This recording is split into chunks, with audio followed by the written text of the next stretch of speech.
All right, folks, how you doing? Welcome to Alexander the Great, Part 3, which is the Scottish origins of the Macedonians with myself, True Human History, and Ged Skeptic Media. We're just waiting for Ged, and when he shows up, we'll get started. All right, how you doing? Aye, good mate, good. Well, just had to cut my night short with my missus. She wasn't that happy, but Oh, sorry we'll about get. that. No, that's all right, man. It's a Saturday night, but I can. Oh, You might hear the wee man upstairs. He's online gaming with his mates, so you might hear all in the right. background him shouting. And so, Well, Saturday night's a bit different in this house. I'll tell you one thing that might show you up straight away. We've had a comment on the last stream that we did on Alex Part 2. And that comment was with agreement to yourself about the origin of the blue eyes to do with the northern tribes. You know, they had to have like the blue eyes to properly adapt to the cold and all this sort of thing. So I thought I would mention that. I think the name of the commenter was Sue Evans or something like that. But Oh, Sue, aye. Oh, I can. yeah, Sue's good. She's yeah. good. So I thought I would mention that right away. That would give you a wee boost That's. because you were saying the last time. When's it going to be that people are in the comments talking about Jay's point of view and my point of view and all this sort of things? I suppose. Right, we've got someone on your team. Aye. Well, maybe because I said it. I was like, come on. Yeah, yeah, Aye. yeah. But it's not something I ever looked into personally. So fair enough. Mm-hmm. So yeah, there's 23 slides. So the Scottish origins of the Macedonians, slightly different flavour to this one. It's not as discussion based as the last time. It's a lot of slides. 23 in total, and they all have images on one side and information on the other side. So Is this a new theme? not really. You found this is it a helix? A sort of Oh, I DNA see what you helix mean. thing? I see what you mean. Yeah, DNA theme. It's just out of the cheap ass LibreOffice version that I use, but there you go. All right, cool. But yeah, the Scottish origins of the Macedonians. I thought the DNA spiral was kind of appropriate in a way. So, as usual, disclaimer under section 107, blah, blah, blah, fair use for purposes such as criticism, comment, news reporting, teaching, scholarship. So, we're covering all that. So, we're going through it, we're criticizing, and we're discussing it. So, it's all covered. And it's all good. And once again, we're going back to my main man, Beaumont here. Yeah, quite a character, Commons Beaumont. Quite a controversial character, I'm sure you'll agree. Let me ask you a question, just a straight yes or no. Do you think this guy's a nutcase? It's a fine line there. There's a fine line between like madman and like genius. Like is he onto something or is he like Yeah. just lost his marbles there? Which Yeah, it's like you say. There's a very, very fine, thin line there between genius and madness. Because sometimes you look at these theories and like, wow, this is incredible, and wow, really, this is where Lincoln was, and this is where Damascus was down in England, and all the rest. And other times you think, scratching your head thinking, does this guy know there's a world outside of Europe? Because it seems to me like everything outside of Europe, or especially Northern Europe, is invisible to him. Like it doesn't exist, or it's worth nothing. And it's like you got, and like I say, when I was younger, I traveled the world for 10 years. I know that is blatantly not true. I know there's, what was it? One of his lines, the world owes less than nothing to the Asiatic peoples. I'm like, fucking hell. Where's he getting this from? Because I lived abroad for 10 years. I lived in the Far East, and I know that's blatantly untrue. You know what I mean? It's like, how do you have that mindset? You look at that, and you're thinking, how can anyone think that way? It's yeah. it's really dismissive and haughty and arrogant, and you just look at that, and it's so off-putting. Do you know what I mean? I'm like, unbelievable. But anyway, what do you think? Aye, like I said, I wish he did sort of consider like that there is archaeological evidence for other cultures in other places and with the same names and to kind of his theories are good, kind of maybe the Macedonians weren't who we think they really are, what race they really were. Maybe they weren't like Greek, Slavic, whatever, again over that side, the Balkans. Yeah, But at the same time, he condenses everything in a little area, and it's just hard. It's hard to understand how all these cultures could like be beside each other. again, and have all these separate, again, without influencing each other in any way. Again, like it's crazy, but I mean, we'll just go along with it now, and see what we think. I mean, on the one hand, you've got, like, for example, the Abrahamic culture, the old Jewish religion, and you've got the classical culture of the Greeks. They're right down the road from each other. You're thinking that's a bit of a stretch, to say the least. You know what I mean?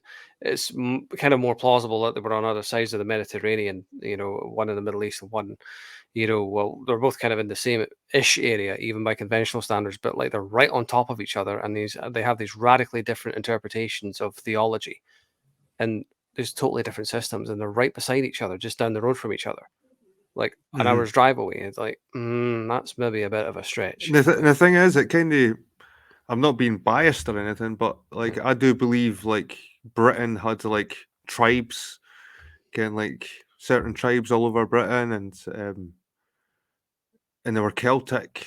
Again, kind of a lot of them were Celtic, and you had the Brythonic, you had the Gaels, you had all these different. And I do believe this, and what he presents kind of contradicts all that, because Yeah. all the people that I believe, the Gaels, the Britons, the Picts, all these people are like Scythians or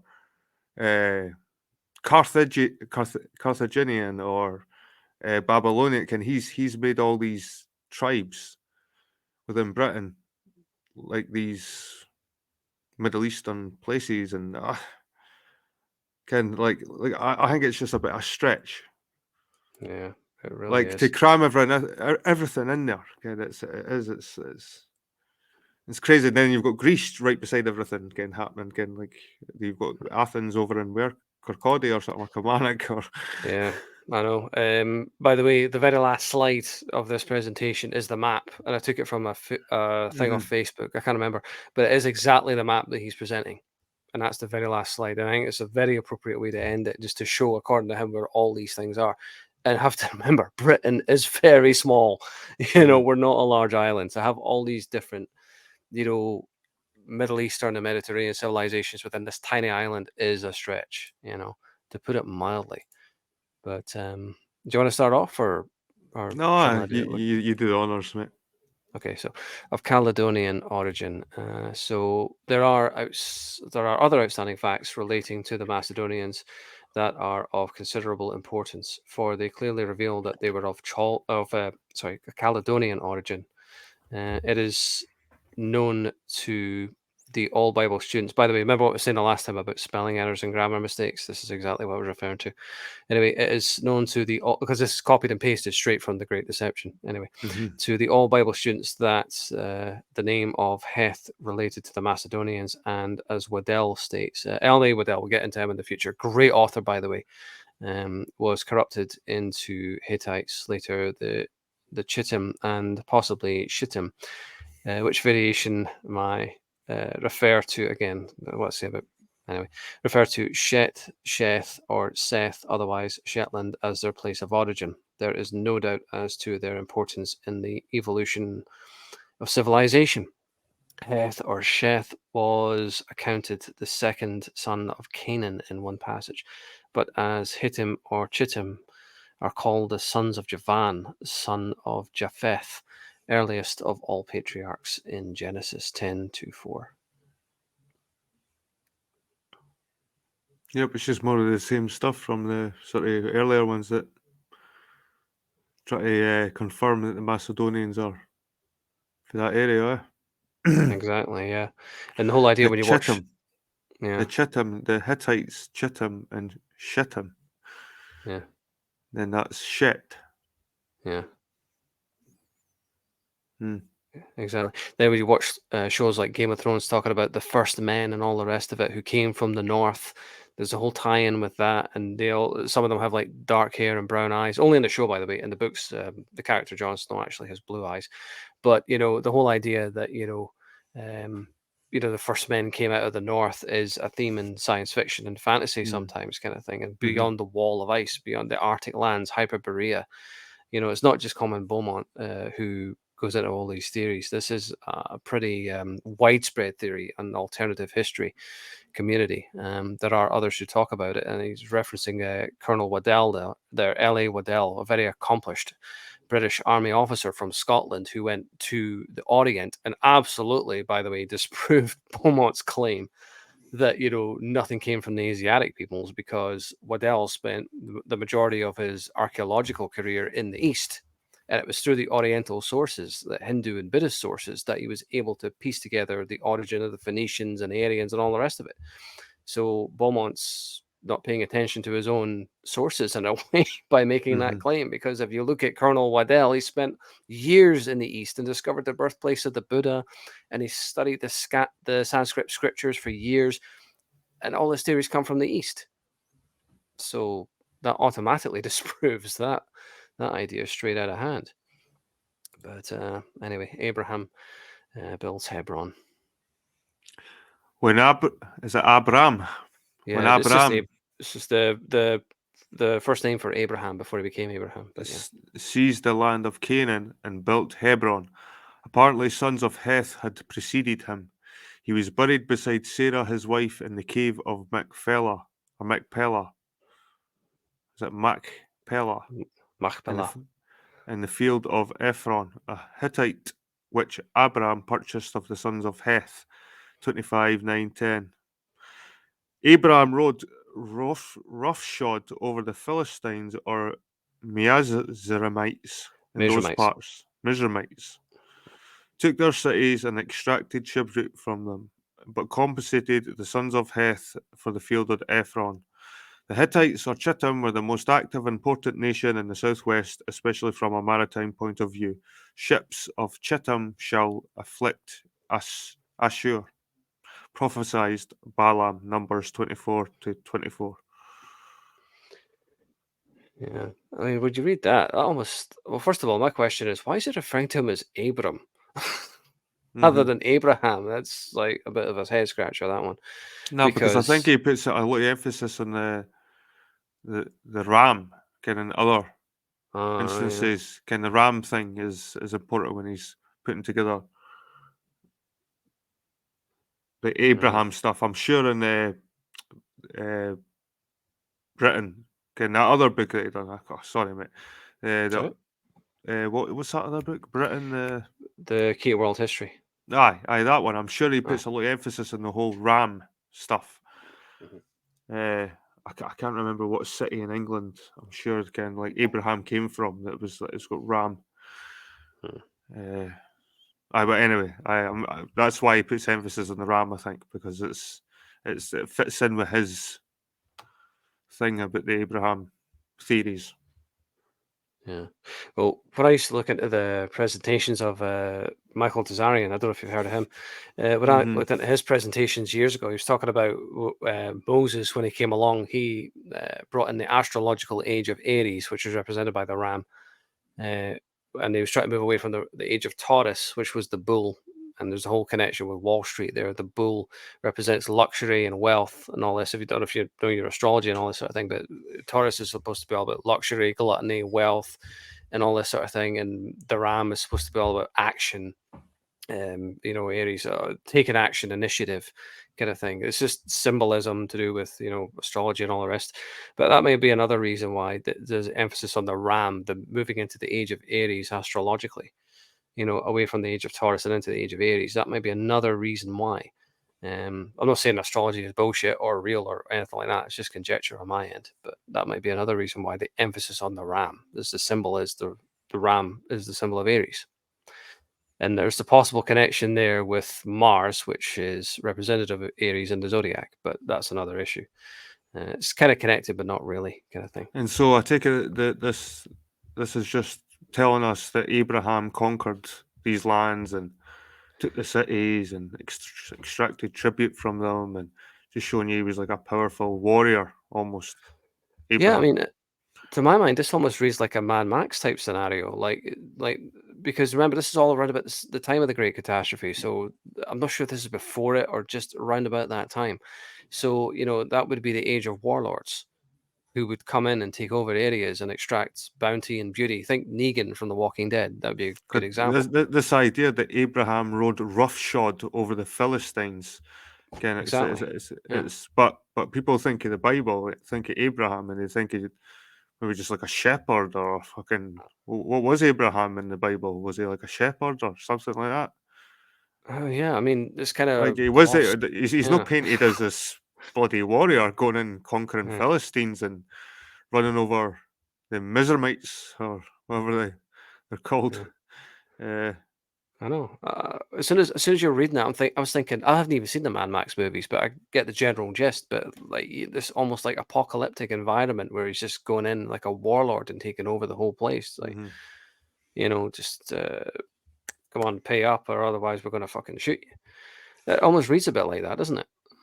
And I'm sure, see these caves, can the cave of Macpella or Yeah. Macpella, Yeah. um, I'm sure they're called the cave of the Patriots, and they've got like apparently Jacob and is it Jessica, Yeah. Jessica as well.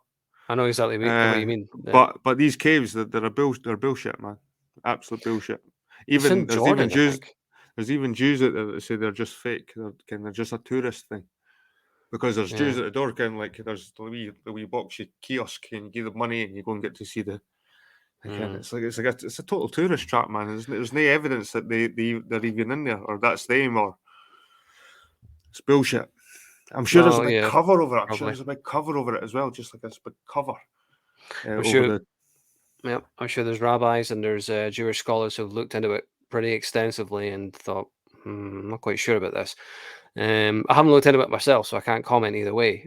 It's called You like know, the Cave of the Patriots, mm, the Patriots or something like in the somewhere in Israel, and it's apparently bullshit. You know what I mean, and that's like the whole root of the religion, really, yeah, cool.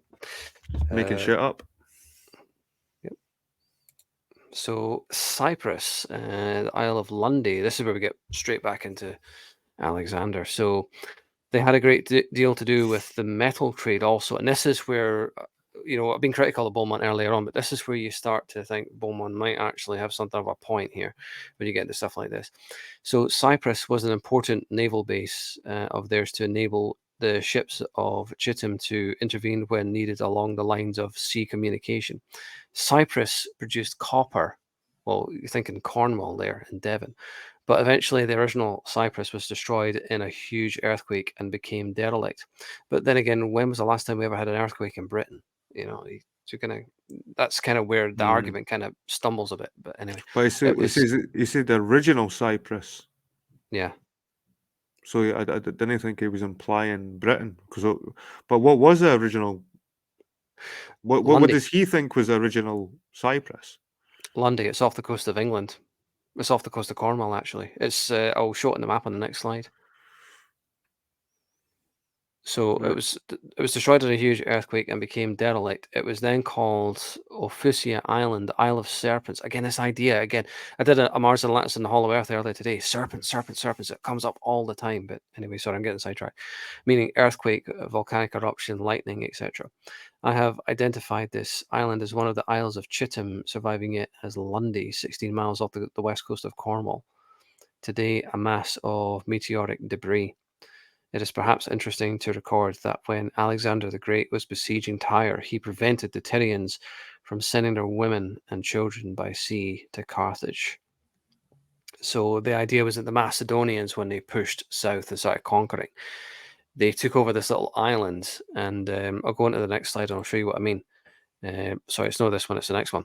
So Lundy in the middle of the sea there. So when they were besieging Tyre, there's this little island right in the middle there between England, Wales, and Ireland, and they took over this little island, and they were preventing the Tyrians because, according to Beaumont, Portland was Tyre. So it's preventing the folk from Portland from Tyre from getting to safety by controlling the little island. That was the idea behind it. But I'm kind of jumping ahead there.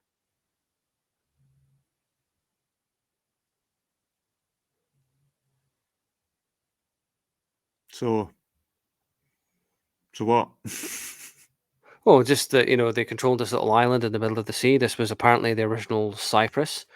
It was destroyed in a big, huge earthquake, became derelict. Well, we can see that the island from the picture there on the right-hand side doesn't look like it's in great nick. There's maybe about 50 people on that island at the most. It's just a tiny little island in the middle of the sea. But this is where, like I say, the argument of Beaumont kind of wobbles a bit here. We don't have earthquakes in Britain. There's no part of the world where we're used to earthquakes or natural disasters. We maybe have the remnants of a gale force wind or a hurricane at the most. But there is kind of a quasi answer to it. And that was in The Riddle of the Earth and the Mysterious Comet, where he's talking about, back in the old days, tens of thousands of years ago, with the fall of Atlantis, there was lots of earthquakes in the area and natural disasters, but they kind of dissipated over time. But then again, you have to kind of buy into the riddle of the earth argument for that to apply. But anyway, sorry, I was getting a wee bit ahead of myself there. So I'll move to the next island, and that'll fill in the gaps as to what I was talking about previously. So Tyre. Tyre, Portland, and Melcombe Regis. This was no Mediterranean manoeuvre. Tyre is represented today by Portland and Melcombe Regis, Dorset, both extremely ancient. The Tyrians wanted to send their women and children to distant County Waterford in southern Ireland, the original Carthage, but the Chittim or Macedonians from the rocky island of Phrygia intercepted any ships who dared to pass that way. Phrygia or Lundy commanded the approaches both from the English and the Bristol channels. The name Chittim came to be used as a synonym for the lands of the West, but referred to the Macedonians. The true appellation, as Waddell is at great pains to specify, was Kasai, Katai, or Kati. Yep. So what do you think about this being the actual Tyre? Because if this is the Tyre that's meant by Arian and the other author, I forget his name, from the previous presentations, if this was the original Tyre, then what about the Tyre in the Middle East, which clearly has a causeway leading up to it? What was the causeway for then? The official Tyre. But we can see there's kind of an artificial causeway leading out to Portland. Yeah. And I will say this, Portland, there was an author that I was reading over a year ago. His name was Barry Biltcliffe, and he talked about Portland being an island of great significance. Like spiritually speaking, it's on the dragon lines, the ley lines coming up through the center of the earth kind of thing. And they intersect quite a lot in Portland. And I'll get into that book much, much later on. But Portland is a place of massive significance, spiritually speaking, to like secret societies and things like that kind of thing. So it was kind of a very important island full of like very important vital energies. So there is kind of an argument that this place was important, whether you believe Beaumont or not. But the idea that this was Tyre, what do you think? Does it seem like a bit of a stretch? It all seems a bit of a stretch, to be honest with you. Well, It is. It's comparatively, yeah. like kind of last one's meant to be Cyprus, and then it's like, Yeah. well, go and look at Cyprus. Go and look at the ancient ruins there. Is it the Milesians? Yeah. I'm sure it was the Milesians that had a culture there. I mean, Yeah. it's. But he did say original Cyprus, so this is what gets me confused. Is he actually does mean the one in the Mediterranean, the original one, and then Yeah. maybe this one's been this Lundy is Yeah. now the new Cyprus, because Well, it does say in the original Cyprus. this is again where it gets so frustrating with Beaumont because he seems to have it in his head that there's more than one version of things. And what I mean by that is he thought that the original Athens, for example, was Bath, but then the later Athens was Dumbarton. Then he was saying that the original Damascus was London, and then he seems to be implying that later on it was Cirencester, which is way Well, across the other side of England. he says here that the original Cyprus was destroyed Yeah, by earthquakes and became derelict. It was then called Ephesia, Island of the Serpents. So that's obviously not the Lundy one. He's obviously referring to the one in the Mediterranean. Because again, this must be because he says the original one. So that he means there was another one. yeah. And I think he does mean the one in the Mediterranean. But Mm. This is where it gets baffling. This is what I was saying before. David Icke goes into too much detail. Beaumont has the opposite problem. He doesn't go into enough detail. He doesn't clarify things. He just kind of throws it out there, and somehow you're just kind of meant to get it because we're all meant to be as sharp as him. And don't get me wrong, these islands probably were strategic, important, to stop certain people passing through or passing by, but I don't think it was it Abraham or who's it Alexander? I don't know if he's jumping Abraham and then Yeah, I know, that's what I mean. He's just jumping about. He's playing whack-a-mole with historical figures. It's so maddening because he makes a great point, and then suddenly he just throws things at you, and then suddenly Cyprus was here, and then it was over there 1,000 years later. But we're just supposed to like get that somehow. But when was What? I'm sure it was Abraham nominated of like existed like 3000 BC. Again, Yeah, way Alexander's like before. 300 BC, Yeah. but he's like 3000 BC or some shit. So What you're saying here about the Cornwall metal trade, though, that is like the hook for this whole argument because he's right. Because Cornwall was where all the copper was produced. It was the mixture of tin and brass, I believe it was, that produced copper. But you couldn't have bronze without both of the components together, without tin and brass being combined. Or sorry, tin and not brass. What we're talking about, tin and copper created bronze. Excuse me. I never studied metallurgy, but you had to have the two components. You had to have tin and you had to have copper to create bronze. And that couldn't have been done in the Mediterranean. It had to be done in England. So what he's saying, I think, is that Cyprus was, that original very important island. I don't know, it's confusing. See, that's what I'm saying. Cyprus produced copper, but eventually the original Cyprus was destroyed in a large earthquake. What I think he means is actually that Cyprus was Lundy, but it was a much larger island that was destroyed. 3/4 of the island was destroyed, kind of like what he was saying with the but did Shetlands and the Lundy Orkney produce Islands. copper? No, Lundy was attached to the mainland. See, I'll show you here on the map. See, this is where Cornwall is, down on the bottom right-hand side. Cornwall and Devon are down in this area of England. So originally, kind of like the Doggerland, like Lundy would have been part of it because the land would have stretched out a lot further before the Great Catastrophe. This kind of south-west part of England. I think that's what he was getting at, is that Cyprus was a much larger island at one time, but only that tiny little pathetic remnant is all that remains of the original Cyprus. I think that's what he was actually driving at, Right. if I read him correctly, but it's hard to tell because he's so fucking vague. But anyway, so the Chittim, the Macedonians, controlled the islands, like I say. And during the siege of Tyre, they were trying to get to safety. They were trying to get from Portland to Waterford, which was apparently Carthage. But the Macedonians, because they controlled the sea routes in of Fusia or Cyprus, were preventing them from getting there. Anyway,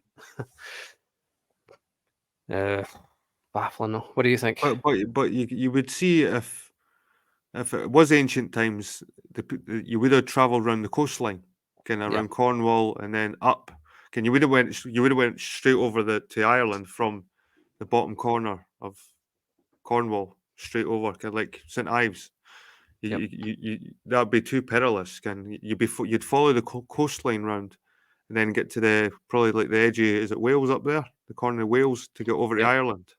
Mm-hmm. And between that, you would have Lundy, and that's what I'm saying. It would be a good post to defend your coast and to keep ships there, like a naval base, because Yeah. that's a natural way people would want to come up the And country. you need to stick close to the coastline to resupply Hmm. But because you can't be. these boats weren't designed like in the ancient times. These boats weren't designed like the ships that you see nowadays that could take the sea, take the sea properly. Mhm. I mean, like the smaller sort of boats. Probably Yeah. still hold maybe 50 or 60 people, but they wouldn't be massive. They wouldn't be massive ships. No, in ancient times. Mm. Yeah, I agree. I can't remember whose turn is it. You. Uh, okay, the lion race. Oh no, So it's me. It's me actually. It's me. okay, Sorry. on you go. Right. Anybody. Hence the Isles of Chittime, or the lion race. Sorry, I'll begin with that. The lion race. Okay. Hence, the Isles of Chittime were also called Cassiterides, Isles of the Cassi. He throws another curious sidelight on their activities by claiming, with his long study of Indian antiquities, that the Brahmans of India believe in their descent from the original white men, the Aryan caste, Katyo Arya, who colonized their country for a while. They were Ari or Arya in ancient Pali, the noble ones. They were the Macedonians led thither by Alexander. We retrieved the name Katai or Kati in Caithness and in the Don Valley and elsewhere, whence the original Chaldeans or Caledonians, the lion race, the Kati or Cats, including Thracians and or the Macedonians. But once again, here we got the fucking sweeping statements. The Brahmins of India believe in their descent. Do they? He doesn't cite any sources for that. We just got to take his word for that. Can we get a Brahmin on the phone? Can we link in a Brahmin and ask him that? He's kind of mentioned this already in an earlier sort of slide that kind of cattle area, and he seemed to try to just reaffirm this kind of the Indians were they know the almighty white people were there. Yeah, it's very, very, very fucking close to being completely fucking racist, naturally. But you know, did they maybe believe that in the old days? That's another thing as well. Did they believe that in the time that he was writing? Did they believe that in the 1800s and Victorian times? Do they still believe that now? Has the opinion changed? Has the perspective changed over time? That's the other thing. But again, not supported, not backed up. We just have his word for it. Did they believe? Did the Brahmins believe? Well, actually, when you go through the Mars and Lats and the Hollow Earth, sorry to keep plugging my own presentation here. I'm not trying to be arrogant, but when you do go into that, David Icke says, you know, that a lot of the groups, a lot of the big civilizations that emerged out of Sumer were like Babylon, Mesopotamia, and the Indus Valley was a big one. The Indus Valley civilization did come out of the Middle East. And there's even authors and sources that claim it was actually the other way, that the original Jews actually came from India. There's that alternative theory as well that a lot of people don't know about. That actually the Abraham came from the Brahmins. That was actually the other way around. The original Jews came from the east, came from the Indian continent. There's that theory as well. There's all kinds of theories on this stuff. You know, because you think about it, the word Abraham and Brahmin are very similar. They're very close together. You know, so could the Abrahamic faith come from Hinduism? Was Hinduism actually the father of the Abrahamic religions? There's also that idea. How about when you look in Ireland, the Brehons, the Yeah. old Brehon, Brehon, kind of the whole system, whole societal system set up with the with the Brehon, and it can that's almost sounds like Brahmin, and it's you could tie they two together. Oh, do you know what? The Brehon laws. Yeah. You should look at some of the Brehon laws. They were pretty cool. Like I know there's a far superior system actually to the current system that we have because it was a very fair system and it was based on trade and all this. I looked into it years ago. I don't remember all that much about it in all fairness, but it seemed like a much better system. it Like it was was more based on like like a trade and barter. it was more like it was more like a they didn't believe in imprisonment, so it was all about fines and compensation. Hmm. Can if you done bad to another person or can you had to be compensated? Can there was no imprisonment. Can but the thing is, if you lost all your cattle, all your land, you might as well be dead back then. Can Mm, during those times. So yep. uh kind of compensation was kind of penalties were quite high kind with the compensation, but it was never imprisonment. And they never seen the sense of imprisonment. And then they No. had cool laws like for instance, if you had a beehive Hmm. outside in your garden, but the bees were going into your neighbour's garden and taking the pollen of his flowers, you would have to give him like so many like I don't know if it's how it was measured again, if it was jars or whatever, but you'd have to give him so many jars every year at the end of each year. And then in the fourth year, give him like something else, and that'd be the end of the contract. But it was cool laws like that. It was all different, like, and there was a lot of adoption laws too. Like you'd adopt other people's kids, and your kid would be adopted by somebody else in the community. So it made the community closer, and everyone was like bringing up someone else's kid in a sense. But it was weird, Yeah. but if you look into it, and that's the crown, the English crown, they Cromwell, all that. They just destroyed the last remnants of that kind of system. Wasn't that Um, in the 1920s they had a vote for it in the Irish Parliament or something like that? if I remember, I'm going off memory, so I might be wrong, and my knowledge of it wasn't that great to begin with. But I think in 1920s, 26 springs to mind for some reason. But it's just off memory. But I think they had a vote in the Irish Parliament whether to go with the Brehon law or the English law, Mm-hmm. and I think that strikes me as like a brown envelope job. But who knows? And the Brehon law system, from what very little I know about it, it did seem, obviously you know more than I do, but it did seem a lot better than what we have because It's probably dated. It would probably yeah, need to renew to like yeah, anything, any kind of system. You'd probably have to amend bits and things like that. But yeah, it worked more on a social community sort of level. yeah, Where you took your problems to the chief, the Brahmans, yep, the group, the yeah, Brehons, the and bars, the bards, and they would decide what compensation, who would be, and there was that's how things were dealt with. You know what I mean? There wasn't yeah, taxes. This is what the English crown brought in, these taxes, the tax and all this yeah. shit. It always strikes me that imprisonment is a form of psychological torture more than anything else. That's what it really is. Well, it's been proven it doesn't really work. Yeah, doesn't work.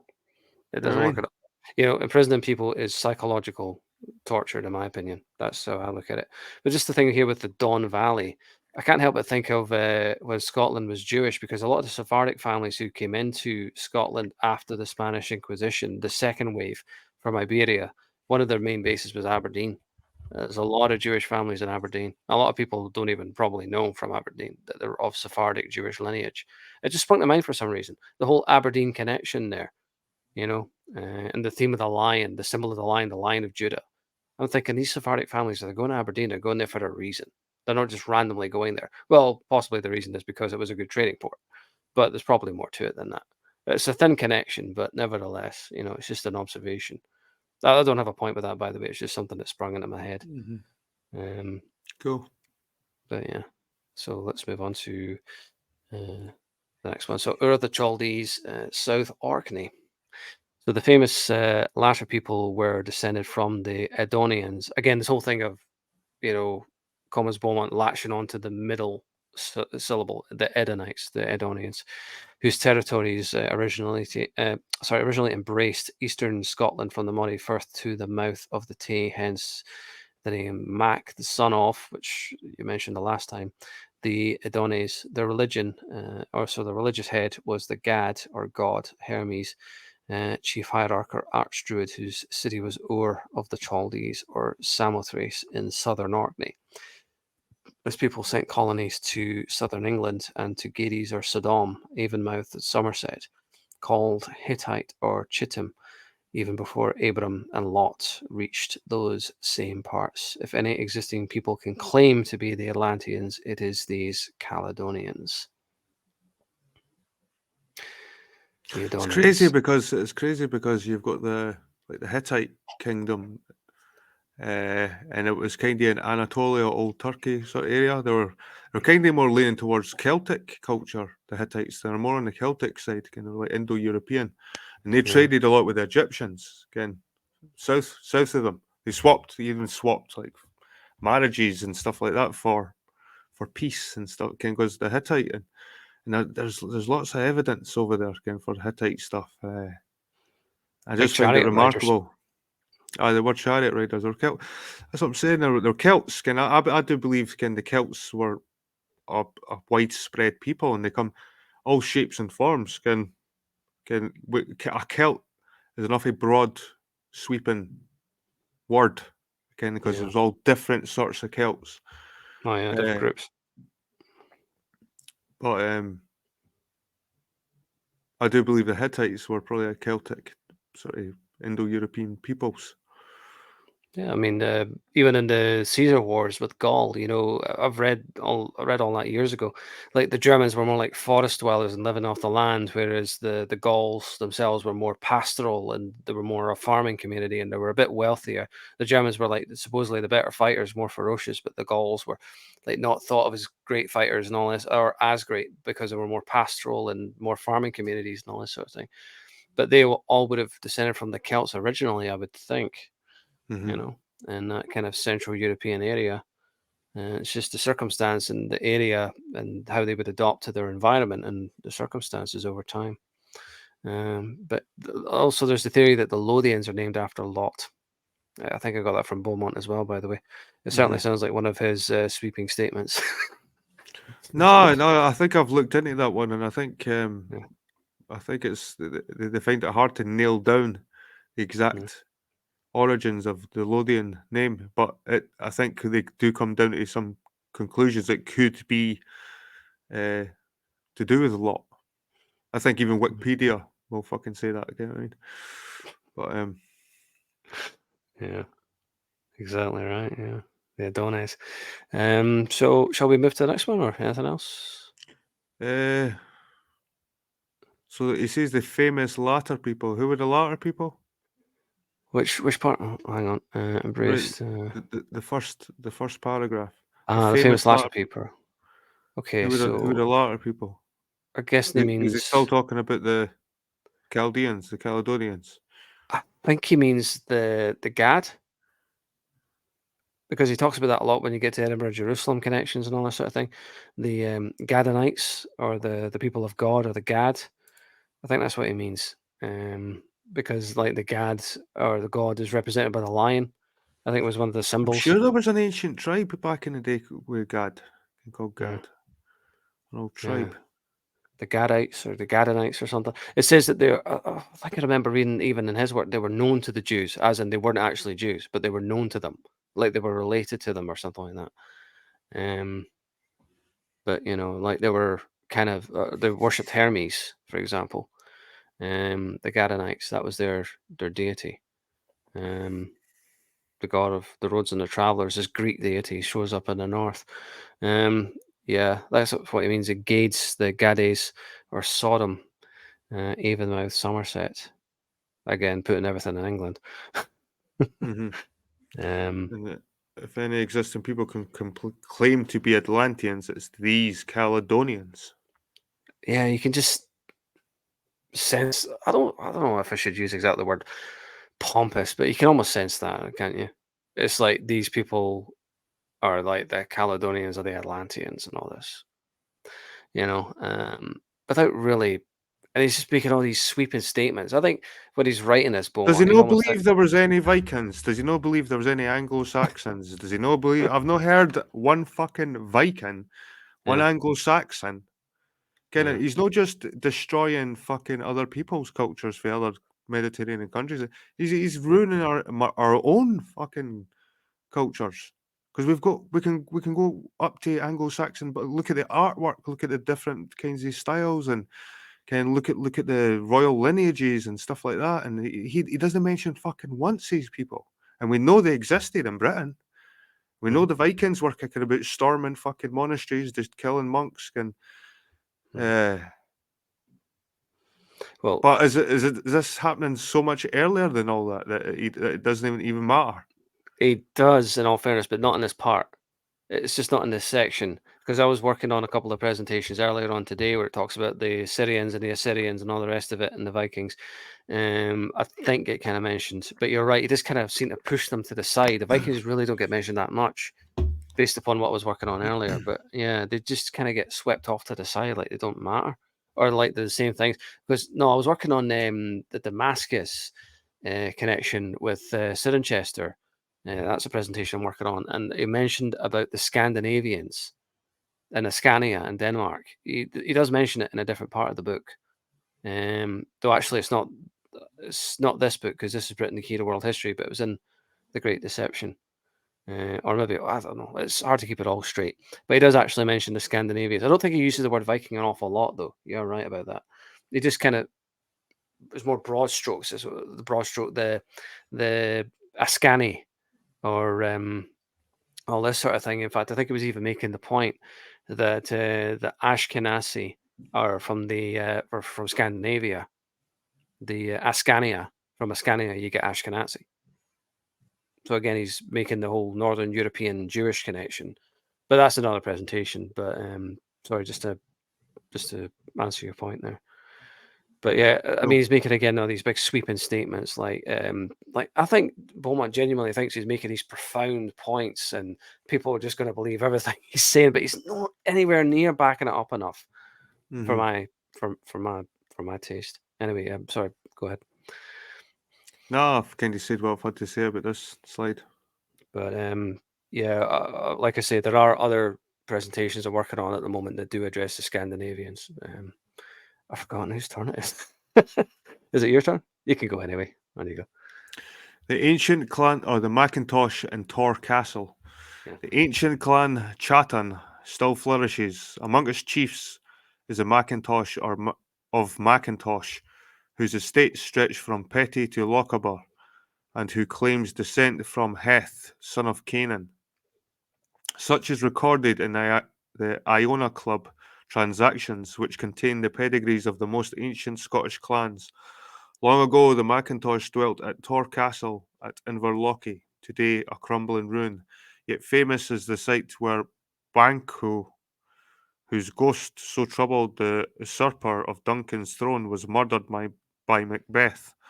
On the other hand, the Macphersons of Cluny claim to be the senior branch of Clan Chatan, and from the exhaustive evidence contained in a recent work, The Chiefs of Clan Macpherson, this seems to be indisputable. So, where's I the know, broken evidence? record. Show us the evidence Yeah, that was in the recent work. Show us it then, if it's indisputable. And he'll know. yeah, I know. He'll just go into the next thing and go, and Abraham. I was about to say again, broken record, but sweeping statements. Yeah, So what? it's the whole cat thing is kind of fixated on, eh? Yeah. Funnily enough, there's an island on the western coast called, I'm sure it's Canaan or Cana. I think Ah, it's yeah, I know. Cana. I think it's Cana, Yeah. like Canna Hmm. in the Western Isles. I know. I Cana. remember I saw that years ago. Yeah, yeah, kind of. Um, But I love the little symbol up on the top right there. Touch not the cat. The symbol for the Macintosh clan and the clan Chatton in general, or Clooney, one of them. But it's definitely the Macintosh one. Touch not the cat, but with a glove. Where it says "bought a glove." When you look at alternative versions, mhm. it's "touch not the cat, but with a glove." In other words, if you try to like mess with them, they'll scratch you. I've been scratched by a cat before. They're pretty jumpy. It's the same sort of idea as standing on the serpent Yeah. or standing on the thistle. There's another phrase kind of like about standing on the thistle. Kind of will fucking sting you. Didn't he stand on the thistle? It'll fucking sting you. Or don't stand on the serpent, it'll bite you. Or don't fucking touch the cat without a glove. Yeah. I remember when I was in Israel years ago. I used to feed this cat every day, and I would just bring it like a wee carton of milk, and I'd just fill up this dish every day. And one day, it just looked at me, and it just scratched me. It came every day, like 4 or 5 days, and I'd fill up the saucer of milk. And one day, it just looked up at me, eyes went wide, and it just scratched me. Oh, what the fuck? I'm coming here to feed you every day, and I had this like look in its eye, like it's going to pounce. I was like, okay, I'm not fucking feeding you again, then, wee They break your bastard. heart. Not at all. I've never been particularly fond of cats. After that, I certainly wasn't very fond of cats. But there So is the idea that cats are unpredictable. where is Torcastle? I'll show you. It's on the next slide. Right. There it is, quite close to where we were before with All Fort right, just William, it's and up for Fort William, aye. notice it's all in this area, the Mm. same area. Loch Lochy. We talked about that before with Scotland, the land of Sparta, Speen Bridge, Ben Nevis is there. Glencoe's just to the bottom. Not far away. It's just right at the very bottom of the map there, I think, if I remember correctly. But it's not very far. Ben Nevis is Olympus according to Beaumont. So yeah, it's right in the middle of these heartlands that he's kind of obsessed about, the Macedonian, Caledonian heartlands. But yeah, I thought about that, putting in exactly where it is on the map. This whole area seems to be very, very special with Beaumont's interpretation of things, where it all went down. Yep. So Clan Chitan, the same noble blood. So in any case, whether the titular honour rests with the Macphersons of Cluny or the By the way, did they mention the Macphersons on the last slide? Can't remember. Anyway, Macphersons of Cluny or the Macintosh both are of the same noble blood as the Macedonians, who have dwelt in their motherland for possibly over 5,000 years. It is staggering but also elevating thought of a clan that has played its part over so many great periods of the past, and Scotland can claim others of most ancient pedigree. The fact that the Macphersons and the Macintoshes of Clan Jatan are still dwelling in or about their ancient domains and still a virile and commanding people should give us understanding of the reality of the past in relation to the Macedonians, so wrongly relegated to a part of the Balkans. And again, he just has to stick the elbow in the ribs there at the end, as usual. Well, who are the fucking the fact that the Macphersons and the Macintoshes of Clan are still dwelling Yeah, in or about their ancient domains. It's like they're still running about with their fucking kilts on with their clans. Fucking like, like I know. what does he mean? I know. I know. He's Like presented this. This almost to me when I was reading that there, I was thinking this sounds like a political speech.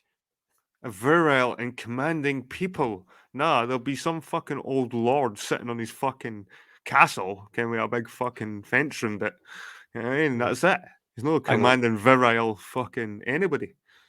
I want to go back and see if he actually mentioned the Macphersons in the He previous did. slide. He did. He Did he? did. Aye. Aye. Okay. Aye. Oh yeah, it's down at the bottom. The Chiefs of Clan Macpherson.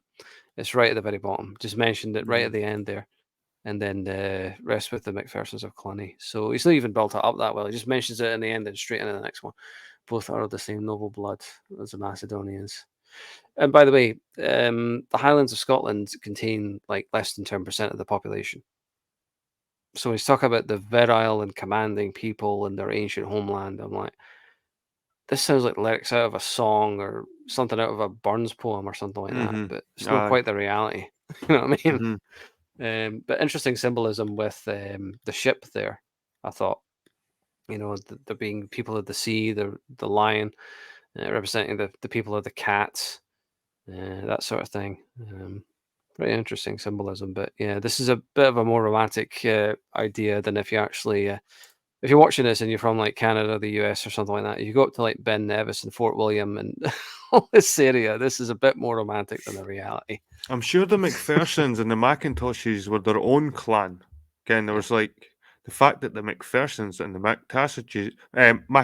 Macintoshes of Clan Chatham. Mhm. I'm sure again the Macphersons and were a separate clan on their own right, Yeah. and same with the Macintoshes.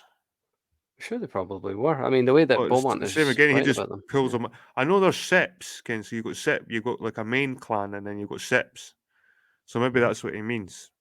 Maybe they were seps of Clan Chatham. But if I remember rightly, the Macphersons were quite a powerful clan. You know what I mean? Well, no doubt, yeah. I mean, Beaumont wouldn't have been writing about them in these glowing terms with all this romantic admiration in this romanticism if they were anything other than very, very powerful and very, very strong. Remember that this was written in 1953. So you do have to wonder from the 1950s to 2024, you know, were they still in power at that time? Were they still a very powerful clan in the 1950s? Are they still now? Because I've only passed through that area kind of briefly once or twice. But do they still Yeah, hold a lot of power in that like I area? say, probably not. Ken, like I said, these people are just now lords, Ken, with like big estates. Yeah, Ken, they weren't like fucking in the 1950s, and even though it was a long time ago, Ken, over 70 years ago now, they weren't going around. Ken, it still wasn't medieval Scotland or whatever. Ken, he paints his picture in your head like by using words like realms, ancient realm. yeah, Rather than saying that he's sitting on his estate on his fat arse, probably pretty poor, because these people inherit a lot of like stuff, like yeah, estates and land, and but they didn't work, they didn't bring in money, so they have to like mhm, try and invite the public into these big estates. Oh, have your wedding here, have your yeah. this here, just to keep the places running. Well, I'll tell you, if I had any Macintosh or Macpherson or Cluny or Chatton ancestry, I'd be looking into this with great enthusiasm. Having said all that, I don't have any that I'm aware of. I'm not descended from any of these clans. Are you? I think the Macintosh one could Yeah. be. I think because I done that, buddy, and I wouldn't take it with a pinch of salt, but I done that true ancestry stuff. It tells you your clans and you're getting all this shit. But Mm, I'm sure Macintosh is one, and I think even Tor Castle was even mentioned in it at one point because it tells you where the ancestral homes are now on the thing. yep, So the, right there. the way my genetics are, I'm connected to practically fucking every clan in Scotland and Yeah. Ireland and fucking like I've just got that gene, can the R1B gene and the R1A gene together. Can if you Yeah. got they two haplogroup blood, can the blood types. If you got R1A, Mm, R1B, and maybe can a couple of you're practically connected to most of like Europe's can royalty. You know what I mean? yeah. To some degree. I've never looked into it that deeply. I've looked into it in ancestry.com, but I haven't actually gone beyond that. I might do in the future though. Aye, I there's know uh, it's called like Carson, Fraser, and that. it's Go called ahead.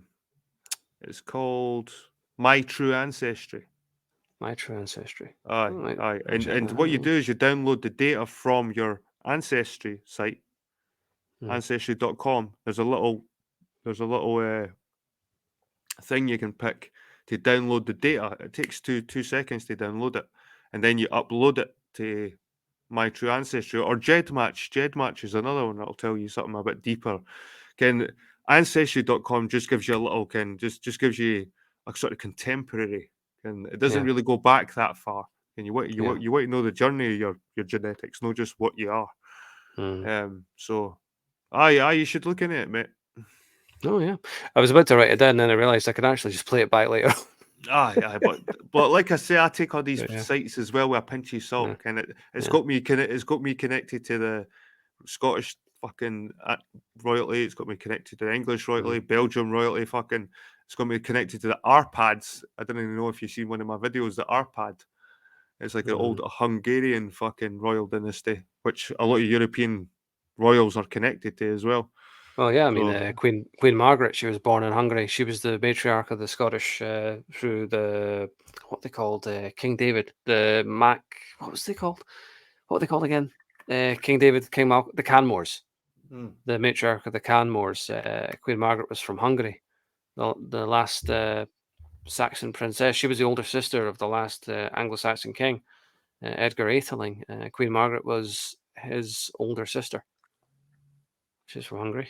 Well, So yeah. that's what's cool about the My True Ancestry. What they do is they look at your results and then they compare them to the ancient. But it can when they dig up an old grave and Hmm. look at their genetics, they'll compare your genetics with the ancient genetics. And the ancestry.com is like more contemporary. They'll compare you with people that are still alive in society and try and get matches and second cousins and all this stuff. But the My True Ancestry focuses more on the ancient stuff, which I'm more interested in.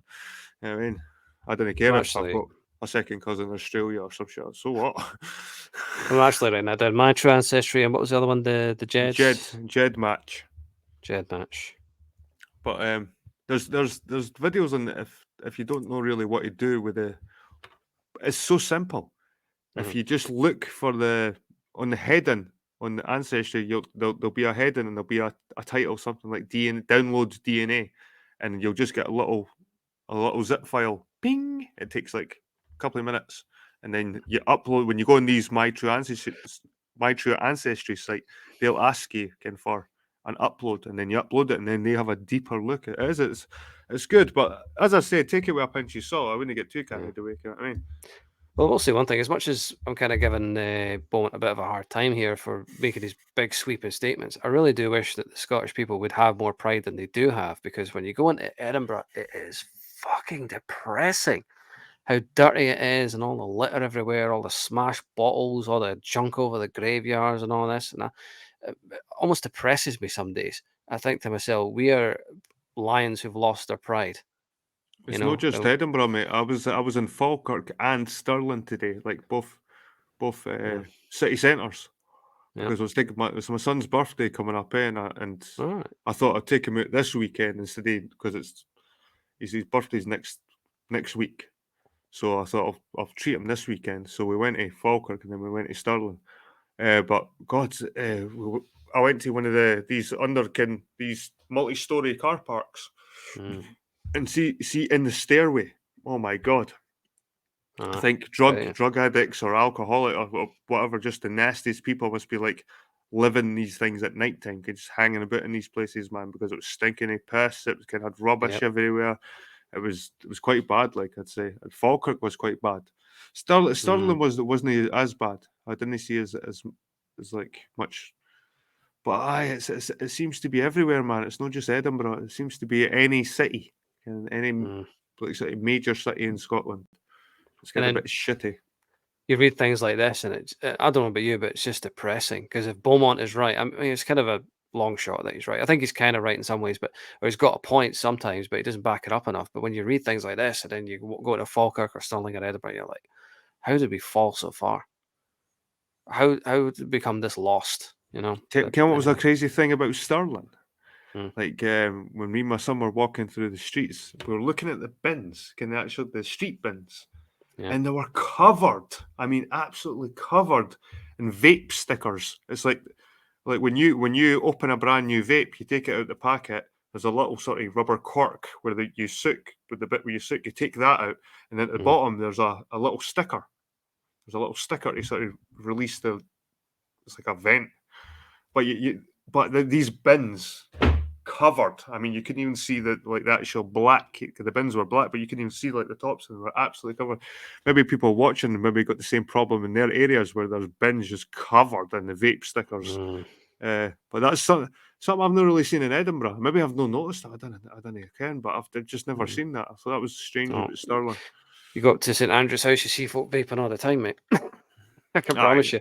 aye, everybody vapes, but it's like a Yeah. habit. It's like they put one sticker on and then it's next sticker, and it's just like and people just see the stickers, and it's like they just have to put their sticker beside the next sticker, and it's just like a big collection of these stickers. It's crazy. Yeah, I know what you mean.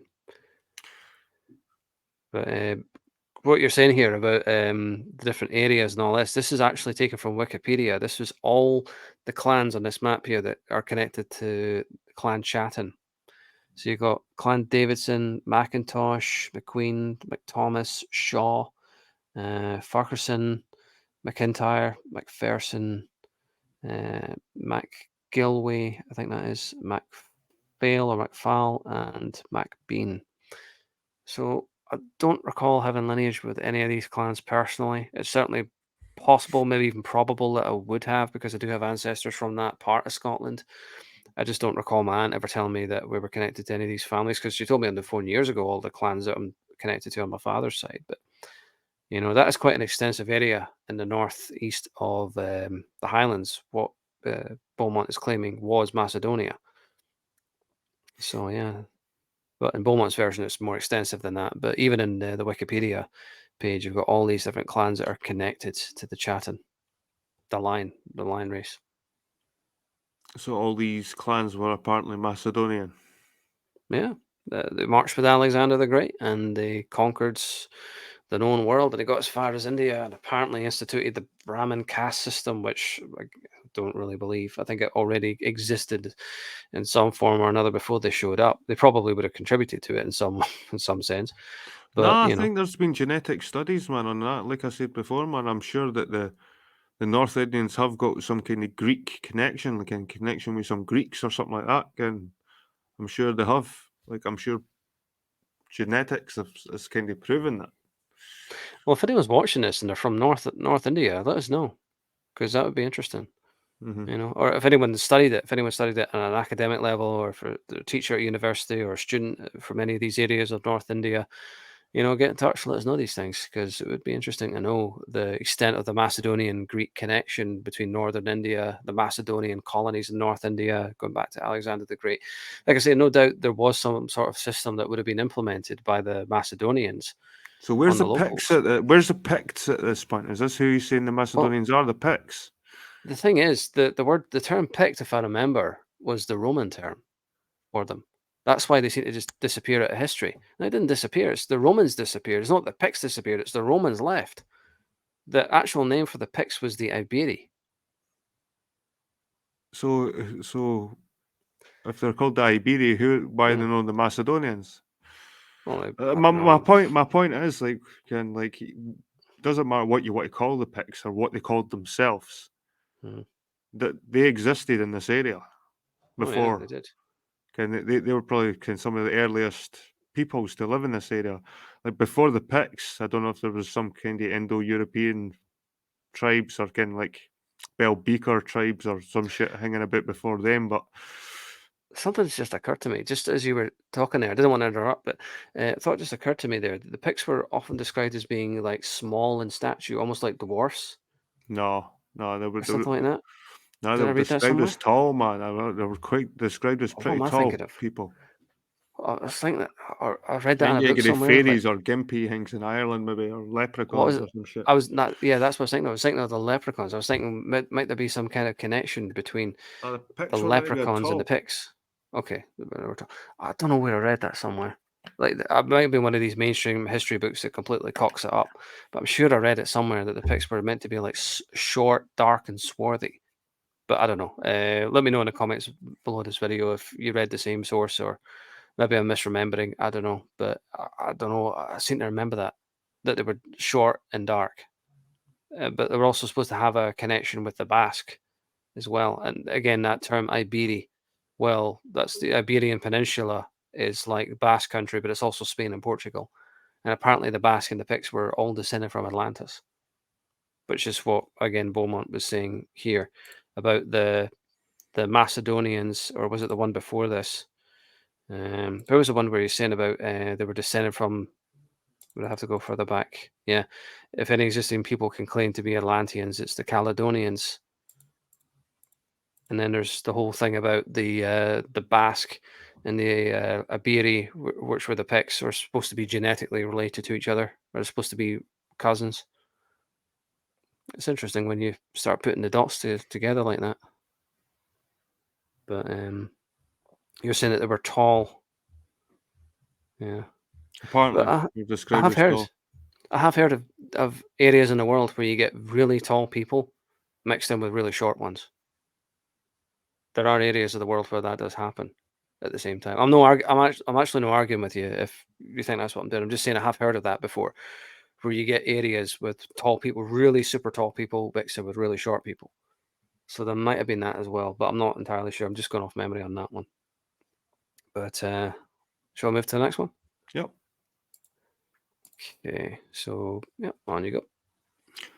The sons of Heth. Tor Castle has lain in ruin for centuries, but ages before it was erected, the sons of Heth, the Catai, ventured from the north to the regions of the Og of Bashan and Gloucestershire, and became widely known as Hittim or Chittim, as Gadites to later Jews. They were worshippers of Apollo and ruled by their druids. They were men of stern discipline and brave soldiers against whom the Persians collapsed. If Alexander had not died so early and his greedy generals had not broken up the Macedonian Empire, the world's history subsequently would have been very different. This relocation of the Macedonians may give us the answer to the vexing problem of their early coinage. Interesting how he's bringing up Tor Castle again. Uh, hmm it was erected the Sons of Heth. I get this almost sounds like something out of Lord of the Rings, doesn't it? The Sons of Heth, hmm the Catai and the region of Og. Og ties into the ancient Celtic alphabet, doesn't it? The Ogham. hmm That was that connected to Bran Law? I'm sure it was, because Ogham was like almost like a language of runes that was scratched into the stones. They find it hmm in places, I believe. And also, it goes back to what I was saying about the Gadites being connected to the Jews, but not actually being Jews. Like they were known to them, but they weren't actually Jewish. Worshippers of Apollo, ruled by the Druids. Interesting. Stern discipline and brave soldiers. What do you think if the Alexandrian Empire had lasted? How long could it have lasted? Because it was pretty massive. I mean, empires never do last. That's the Well, thing. it was only like how old was he when he died? 30, something like that. 33, I believe. It was Aye. in his early 30s, so So can it's and if he's saying it collapsed after he died, again. yeah. Well, kind of how many generations have you got? His dad and his dad's dad. That's probably the height of the Macedonian Empire, isn't it? With Philip, Yeah, and after, Philip, and yeah, then just you never hear anything about the remnants of. That's another interesting thing as well. It maybe goes in Beaumont's favor. You never actually hear anything about the subsequent empires, except for maybe the Ptolemite Empire in Egypt. The Mm-hmm. Ptolemies lasted all the way up to Caesar and the Roman Empire, but all the other ones just seem to vanish. Like it's just like Alexander died and then gone. Apart from Mm-hmm. the kingdom of Ptolemy, that seemed to be all that remained. You'd have to wonder how long those empires lingered on. But I think again, this is overly romanticizing it quite a bit here from Beaumont, saying that the world's history would have been very different and all the rest. I mean, even the Crusader kingdoms only lasted like what was it, 100 years, 200 at the most. You know, these foreign empires, they never last. It's impossible to maintain because sooner or later there will come a ruler who fucks it up. Oh, that's what always happens, you But at the know? same time, they probably were tribes and they were probably ruled by their druids to a certain degree. Whether they Yeah, were worshippers of Apollo, I don't think that's true. I think it was probably more worshippers of Baal or other Celtic deities came from back then. But he likes to throw in Apollo. What the fuck? All right, yeah, like just discern all the ancient Celtic deities that we've kind of came across and we've still got in our traditions today. Uh, yeah. so I don't know whether I read David Icke and I read Beaumont a lot, so sometimes I mix them up. But one of them has made the assertion that Apollo and Baal are the same thing, the same god. I think it was actually Beaumont actually who said that Apollo and Baal are the same god, but it might have been David Icke. But there is that theory that Apollo, actually, the sun god is not the sun; it's Sirius, apparently, mm, according to Icke. So actually, all these religions and all these ancient groups that were all worshiping Sirius. On the surface, they, apparently they thought they were worshiping the sun, but they were really worshiping the far off sun, which is Sirius. Every sorry, go ahead. I was just going to say that why would you worship Sirius instead of our sun? Our sun Yeah. gives you heat. It gives you life. That sun would be more superior in that object in the sky would be more superior than a little a kind nighttime like dot. Venus is important. The sun's Venus is more important than Sirius, I'd say, because Because like that's in ancient like if you tie paganism in with Christianity, Venus is the virgin, that gave birth to the Son. mhm, That's how the whole Mary and Jesus, Venus and the Son. yep. That ties in. So Well, the reason for that is because that's where the gods come from. Is Sirius, apparently. The kind of the ancient gods who took over Atlantis and Lemuria. Uh, I did a part of Mars Atlantis and the Hollow Earth earlier on a few hours ago, about 3 or 4 hours ago. But previous presentations to that cover that as well. And when you watch movies like They Live, the transporter in that movie is Sirius. Is to take them to Sirius. If you look carefully, that's what it is. The red and the blue, I because that's can't where the reptilian gods came from. I can't Was really I can't Sirius. really stomach David Icke stuff, mate. That's fair enough. That's fair I enough. can't let him pollute any shit in my sort of my Yeah, my journey discovering where our origins are fair. I kind of let the I know. Ikeness get in there. Well, that's fair enough. I mean, a lot of people really do not like him and don't agree with his theories. But I'm just trying to answer your question. Why Sirius? Well, that's the reason why. Because apparently the reptilian gods came from there. That's why they worship Sirius. I was just trying to answer your question. Um, No, no doubt it would have been some kind of maybe granted some kind of high status within like a religious context. Like that's the god from this, and Mars is another god, and Jupiter's another god, and Sirius probably would back then they wouldn't have known that the difference between a star and a planet. So Sirius being the brightest star in the sky compared to maybe like Jupiter, it's probably brighter than Jupiter. yep. So I'm not Uh, not saying that they totally disregarded it, but I wouldn't see how they would worship Sirius mhm. over the main sun. It And it was was sun apparently, worship. yeah, It's sun worship. It's all to do with the fucking sun, man. All most religions and it's all connected to the sun for the pagan times. And like I said, yeah. if you look at every religion, they've got that underlying theme of the sun. Well, like I say, the reason is because these reptilian amphibian creatures who took over the planet apparently came from Sirius. That's the reason. And the mitre is supposed to represent the fish god Nimrod, and the fish god, the god of the waters, because Sirius is like a watery system and all this, and they brought all the knowledge and wisdom to mankind. Like I say, it's covered in the other presentations, but that's why they worship Sirius, to answer your question. So, Macedonian in idea and design. So, authorities such as Sir John Evans, again, he's not even actually given the first names here. It just starts with Sir John Evans, and we go to Hawkins, Ackerman, Post. I don't know who these people are, but anyway. And others have never been able to explain why a great many primitive coins are British coins are Macedonian in idea and design, and stigmatize them as base or degraded imitations of the stator of Philip of Macedon. Evans, don't know who Evans is, but anyway, puzzled to account for their apparent relationship and as to the reasons which impelled the Britons to strike coins on a Macedonian model, argued that there was a diffusion of gold staters in the reign of Philip II owing to the discovery of gold at Crenides in the Pangaean mountains of Macedonia, and that the barbarians of Britain imitated the Macedonian type. In his reign, gold was extensively mined in the Pangaean mountains and brought him in a revenue of £200,000 per annum. Is that in his day or our day? Again, never stated. Incidentally, no sign of any gold workings has ever been discovered in the mountains of Macedonia, nor does the stratum lend itself to such a likelihood. How the fuck does he know? Yeah, but anyway, Evans admitted that British Macedonian coins were not slavish imitations and showed innovations.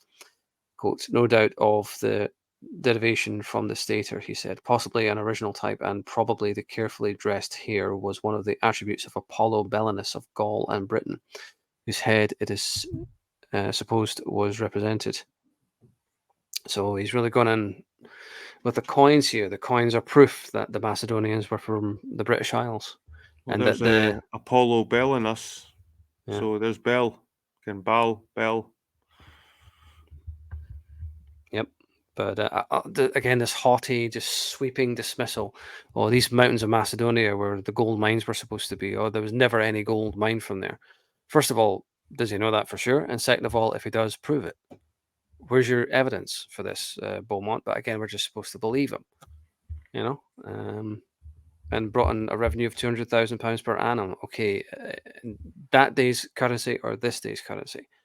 And then on the authorities that he's listing at the top, only the first one we get the full name, Sir John Evans. We're supposed to know who Hawkins, Ackerman, and Post are. Even if he has referenced them earlier in the book, reference them again or have a footnote or something. One thing it does get me thinking when he does mention these coins and these imitating Macedonian stuff, Yeah. it gets me thinking about the Britannia with the Corinthian helmet beside the Mm. lion, and beside the lion, kind on the 50 pence pieces. Again, the Yeah. lion was a symbol of Macedonia as much as he went on about the fucking goat and the unicorn, and that was a symbol of Macedonia. It's in fact the lion. The lion is like the Macedonia's sort of animal, like national animal. Mm. Um, Alexander's aye, got it on the aye. helmet. Yep. So it is a lion, and so Britain does use the lion. Like you Britannia, she looks like a Greek. She's got the Corinthian helmet, sort of Mm-hmm. half tilted on her head, again, like with the spear, the long spear, the shield, the big shield. Very Macedonian looking. It is true. He never mentions us, so in this whole thing, he never mentions that. Can if you look at maybe something, but maybe 50 pence pieces weren't kicking around back then. I don't know, but I'm And sure they've used that symbology a lot in Britain. and again, I'm not saying that Beaumont is wrong here. What I'm saying is back up. Support what you're saying, provide evidence. Don't just expect that people are just going to believe you, because it's almost like a cult. Well, I don't mean cult. I don't know what I'm trying to say here. I don't mean it's like a cult, but what it's like is like you either believe him or not. It's so black and white. It's so absolute. You either just take him at his word, or you think he's talking a load of shite. There is room for a middle ground here. Provide evidence of this. According to the survey of 1922, they tried to find gold in the Pangaean Mountains and they didn't find any, for example, or putting the full names in. But I'm not saying that Beaumont is wrong. I'm saying he's not backing it up, or he's not doing a very good job of backing it up. You just have to believe them or not, and that is very polarizing. You know what I mean? Yeah. So here we go. Apollo Belinus. I think it's your turn. Apollo Belinus. There is little doubt that Apollo Belinus was used to decorate the coins of the Britons, whose kings took the name of the god as their title, as Cuno Belin and Cassi Belin, corrupted by the Romans into Belunus. Nor is there any doubt that they were designs independent of Philip II for their base or barbaric types, crude as they were, dated from a period long anterior to Philip, who unified the coinage and designed it artistically upon the earlier models. Macedonian history, reconstructed as Caledonian in origin, explains the object of the designs with the striking astronomical symbols represent. They may be compared with ancient engraved stones such as the Golspie stone. Hmm. Very interesting. That ties into what he was saying before in his previous books, like especially the riddle of prehistoric Britain and even the Great Catastrophe. Not the Great Catastrophe, the mysterious comet. I beg your pardon. So some of the earlier books of Beaumont talk about exactly this. I think Britain Key to World History kind of covers it to a point when he talks about Avebury and Silbury and all this sort of thing. So, what's this coin here? The coin there on the right. Yeah. That's what when I went into Google search. That's the coins of Apollo Belinus that came up when I searched them. But yeah, the ancient engraved stones, such as the Golspie stone, and what I'm saying is like the little circles might represent like celestial events that happened in the past, like the comets and things like that. And if you look to the one on the right, you've got like a sun symbol just above the horse figure, Yeah. and There also seems just a to wee be bit. a bull. There seems to be a bull kind of above the horse as well. See the cow? Yep, It's like a cow head with a couple of horns on it. for the horn. Yep, I noticed that. Uh, And the spirals. The spiral tends to also be the symbol of the twin comets. If you're going with Beaumont with what was it? The riddle of prehistoric Britain, I think, talks about that. Like the spiral represents the twin comets, and you see that symbol on Newgrange. mm-hmm. Yeah, pretty interesting. So again, the whole idea of astronomical symbols and the Golspie stone, very, very interesting. That's an Iona, isn't it? The Golspie stone. Nah, I think it's up north. I think the Goldsby Stone's up at sort of Aberdeenshire, up that way, I think. Yeah. There's one in Iona. I remember seeing it when I was up there years ago, though. But yeah. So, what are your thoughts on this coin? What do you think? I'm rambling on too much. I just sort of gave you my thoughts on it. Okay, let's go to the There's- next one. Sorry, go ahead. it's all right. It's all right. Just looking for something. Okay. Pegasus. Both early British and Philippian coins make great play of the sign Pegasus in accord with the Chaldean knowledge of astronomy. Studies in these coins reveal Pegasus as a sign of the zodiac on the earliest models, occupying the sign later allotted to Aquarius. The coins not only exhibit the sun and moon, but also twin cometary bodies, identifiable by the spectacles designed to represent revolutionary movement from sign to sign. The intention was plainly a pious reminder from the Druid led world that the deity Apollo, representing Sirius, also shown on the observed side, destroyed the world by a celestial body or bodies which traditionally were first observed in the sign of Pegasus, a sign later changed to Aquarius with his urn to record for all ages that then occurred the great catastrophe, the flood that afflicted the ancient world and especially Scotland. The So Golspie Stone's there we go. northeast Scotland. Okay. Is it located near Aberdeen?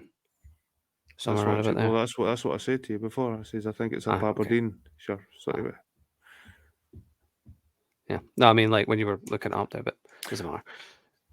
No, that was a shop. It was like I was finding it hard to actually find, but it was like a shop up there. The Golspie. It was like a souvenir shop.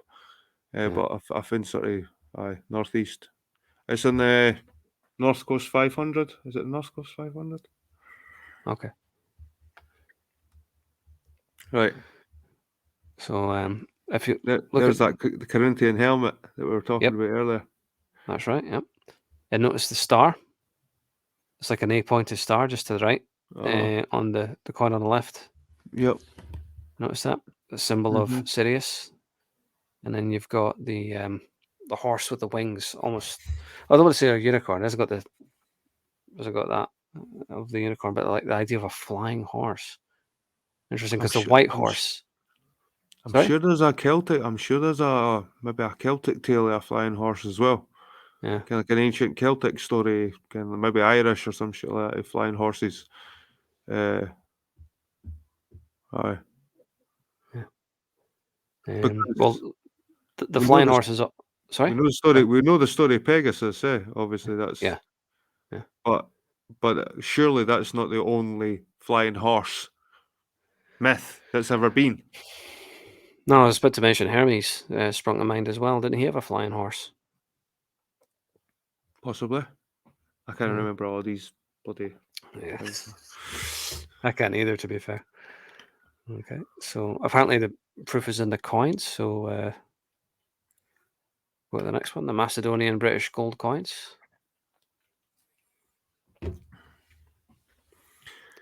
Macedonian coins of the Philippian age have been found at many places in the British Isles. A parcel of coins of Macedonian kings of Syria was discovered on the southwest coast of Ireland early in the 18th century. Macedonian British gold coins were unearthed at Audley, Essex, which Evans said were similar, both obverse and reverse, to the stater of Philip at Uri Coignon near Droitwich, once an important Romano-British city. Coins described as degraded imitations of the stater of Philip were unearthed with Roman coins of the Hadrian Age and earlier. As in many similar instances, the most interesting was a find of coins of Philip of Alexander and the Bruti on the estate of Cairnbulg, Aberdeenshire, in 1824. Yep. I tell you what, if they really went into these estates with like the time team or something very similar, that would be amazing what they would find, wouldn't it? These are things Mm-hmm. that are found almost by accident. Imagine if they were actually looking, Mm-hmm. if they were really trying. Interesting, So Uriconian. Yeah. is this a coin that was found in Britain that was of Philip? Yep. Let's see what it says. Both to the state, saying the stater of Philip. So somebody apparently who was employed by him. I think that's what that means, like a coin maker. But it is interesting that they're digging up Macedonian British coins at all in Britain. I mean, as Beaumont was saying, how come they're finding Macedonian coins in Britain in the first place? You know, Mm-hmm. but like I say, when I was having a go at him earlier on, it wasn't because I didn't believe him; it's because he didn't really properly back up what he was saying. Well, it's No, it's not. trade as well. Can you never know? Like the Yeah, tribes over here might be trading with the tribes over there, and then yeah, coins get lost. You know what I mean? Like there was a big trade network, and you can't underestimate the trade. Can you? People think of these ancient Celtic tribes as just can staying in their little villages and their little kind of, and that's their world. No, it was a massive kind. It was a massive. There was a massive Celtic empire out there that traded with each other. no, of Can course, absolutely. It's all built on trade. Yeah, and chariots. Can we see the chariot and the? Is this? I take it says Philip at the bottom of the coin. Is that what it says in Greek? I know the first letters are like a yeah, PH. That's what could the very well first be. uh, Yeah. Philip maybe. Well, what caught my eye was the cross on the chariot wheel there. You notice it?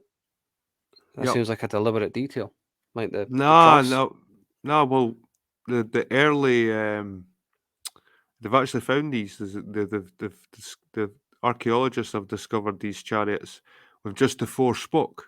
And it's just a Right. simple four spoke. Okay, Okay. that was the earlier sort of wheels. Again, as they evolved, obviously they got more and more spokes, and actually they shifted where the wheel was relevant to the person. That was Yeah. like a massive jump, by the way, and chariots whether the rider sat above the wheel or behind the behind the wheel with the wheel in front, like the Egyptian ones, and then the Celts they sat above them, and the wheels were underneath them. Okay. But that chariot there looks like your typical sort of kind of the Brythonic chariot. That Hully Hill cairn just at Newbridge there, they found a chariot there, in that But they under that really want to mound. find that. Aye, they found like the wheel or something in that mound. I go past that every single day. Half the time I I forget it's know, even there. I know, it's crazy. And there's actually another stone connected with that site, like in a part of the, I think it's a car dealership or something. But there's a big standing stone. It must be about 7 foot tall. You probably drove past it 100 times and never noticed it, mate. As well, it's part of the Hully Hill cairn site. It's probably about 100 meters from the cairn. And they reckon there was a bigger site, kind of altogether, kind of back in ancient times, and maybe that cairn was the centre, and there was more standing stones round the outsides. And I mean, most people just go there for the McDonald's or put gas in the car. No, they'll go. I bet you 3/4 of the folk who go past that site never even see it, no, even though it's right in front of them. no, crazy, You eh? know, I know. You'd be amazed what's right in front of you. But I'm just having a look carefully here. Macedonian kings of Syria. It's saying that these were found in a Romano-British city. Well, we know that the Romans worshipped Alexander the Great, like Caesar visiting his tomb and all the rest of it, and they would have looked up to him being a very militaristic society, you know, being a very martial society, this great conqueror and all the rest of it. So is this really proof? Not really, but it's an interesting little. It's interesting that it goes back to what Beaumont's driving at, that there was Macedonian coins found in Britain, but then again, maybe they were just Roman coins depicting Alexander. But then again, probably not, because the emperors tended to put their own face on the coins, being egomaniacs that they are. But like I say, If my it's frustration with if it's Beaumont is gold, just not delivering if the it's knockout gold, punch. it's universal. Okay, it doesn't matter what's Yeah, printed on that gold, whose yeah, face is on it, or whatever. You could trade that with any part of ancient Europe or any part of yeah. the world. Well, maybe not the world, but most civilizations put value in gold. So Oh yeah, that it doesn't matter whose face is on it or what depictions on it. That's valuable to any society. So, like I said, if you unearth a Macedonian coin out of the ground, you don't suddenly assume that, oh, wait a minute, the Brits were using Macedonian currency. No, maybe they just yeah. maybe they were trading far and wide, and this is one of the kind of things they've picked up along the way. You know what I mean? Yeah, it is a bit thin, isn't it? Because It seems to be. I think they've Yeah, only found one or two of these coins in Britain, in the Macedonian type. yeah. Well, it's saying at the bottom there, they find coins of Philip, Alexander, and the Bruti up in Aberdeenshire in 1824. But I mean, the country's probably full of these things, and just nobody's ever seen them.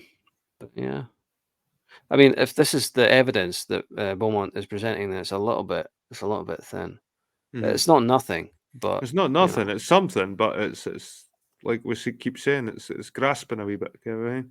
Because a wee bit, a especially if wee you've bit. got especially if you can sort of tie other reasons for that coin being in Britain, Yeah, like trade. it's massively grasping. But let's move to the next one.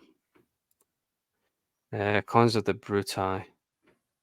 So the Adonai territories were in the actual Macedonia itself, and this, in conjunction with the coins of the Bruti who dwelt in the southwest of Scotland, would suggest that the owner collected them from British sources in the reign of Alexander himself, or not much later.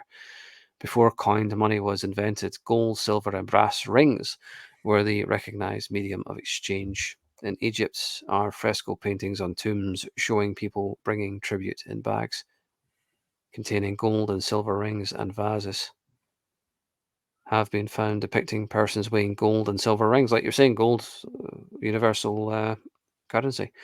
Lindsay says of Ireland that great quantities of gold, silver, and brass rings have been dug up at various times. So that's true that they used to trade in rings, but like we said before, like it didn't matter whose face was stamped, and as long as you had, I think that maybe had strings or something to keep the rings on, kind of like. Rings. Rings were a currency, and I could see why brass would have been used, kid, because that would have been quite rare.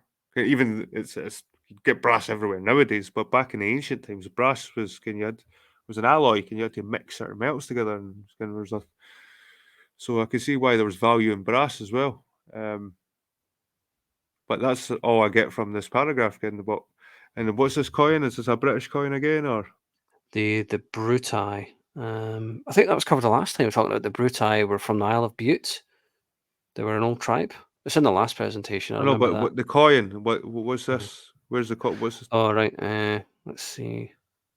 Oh, the coin there on the right. I just typed in coins of the Bruti, and that's what came up when I googled it.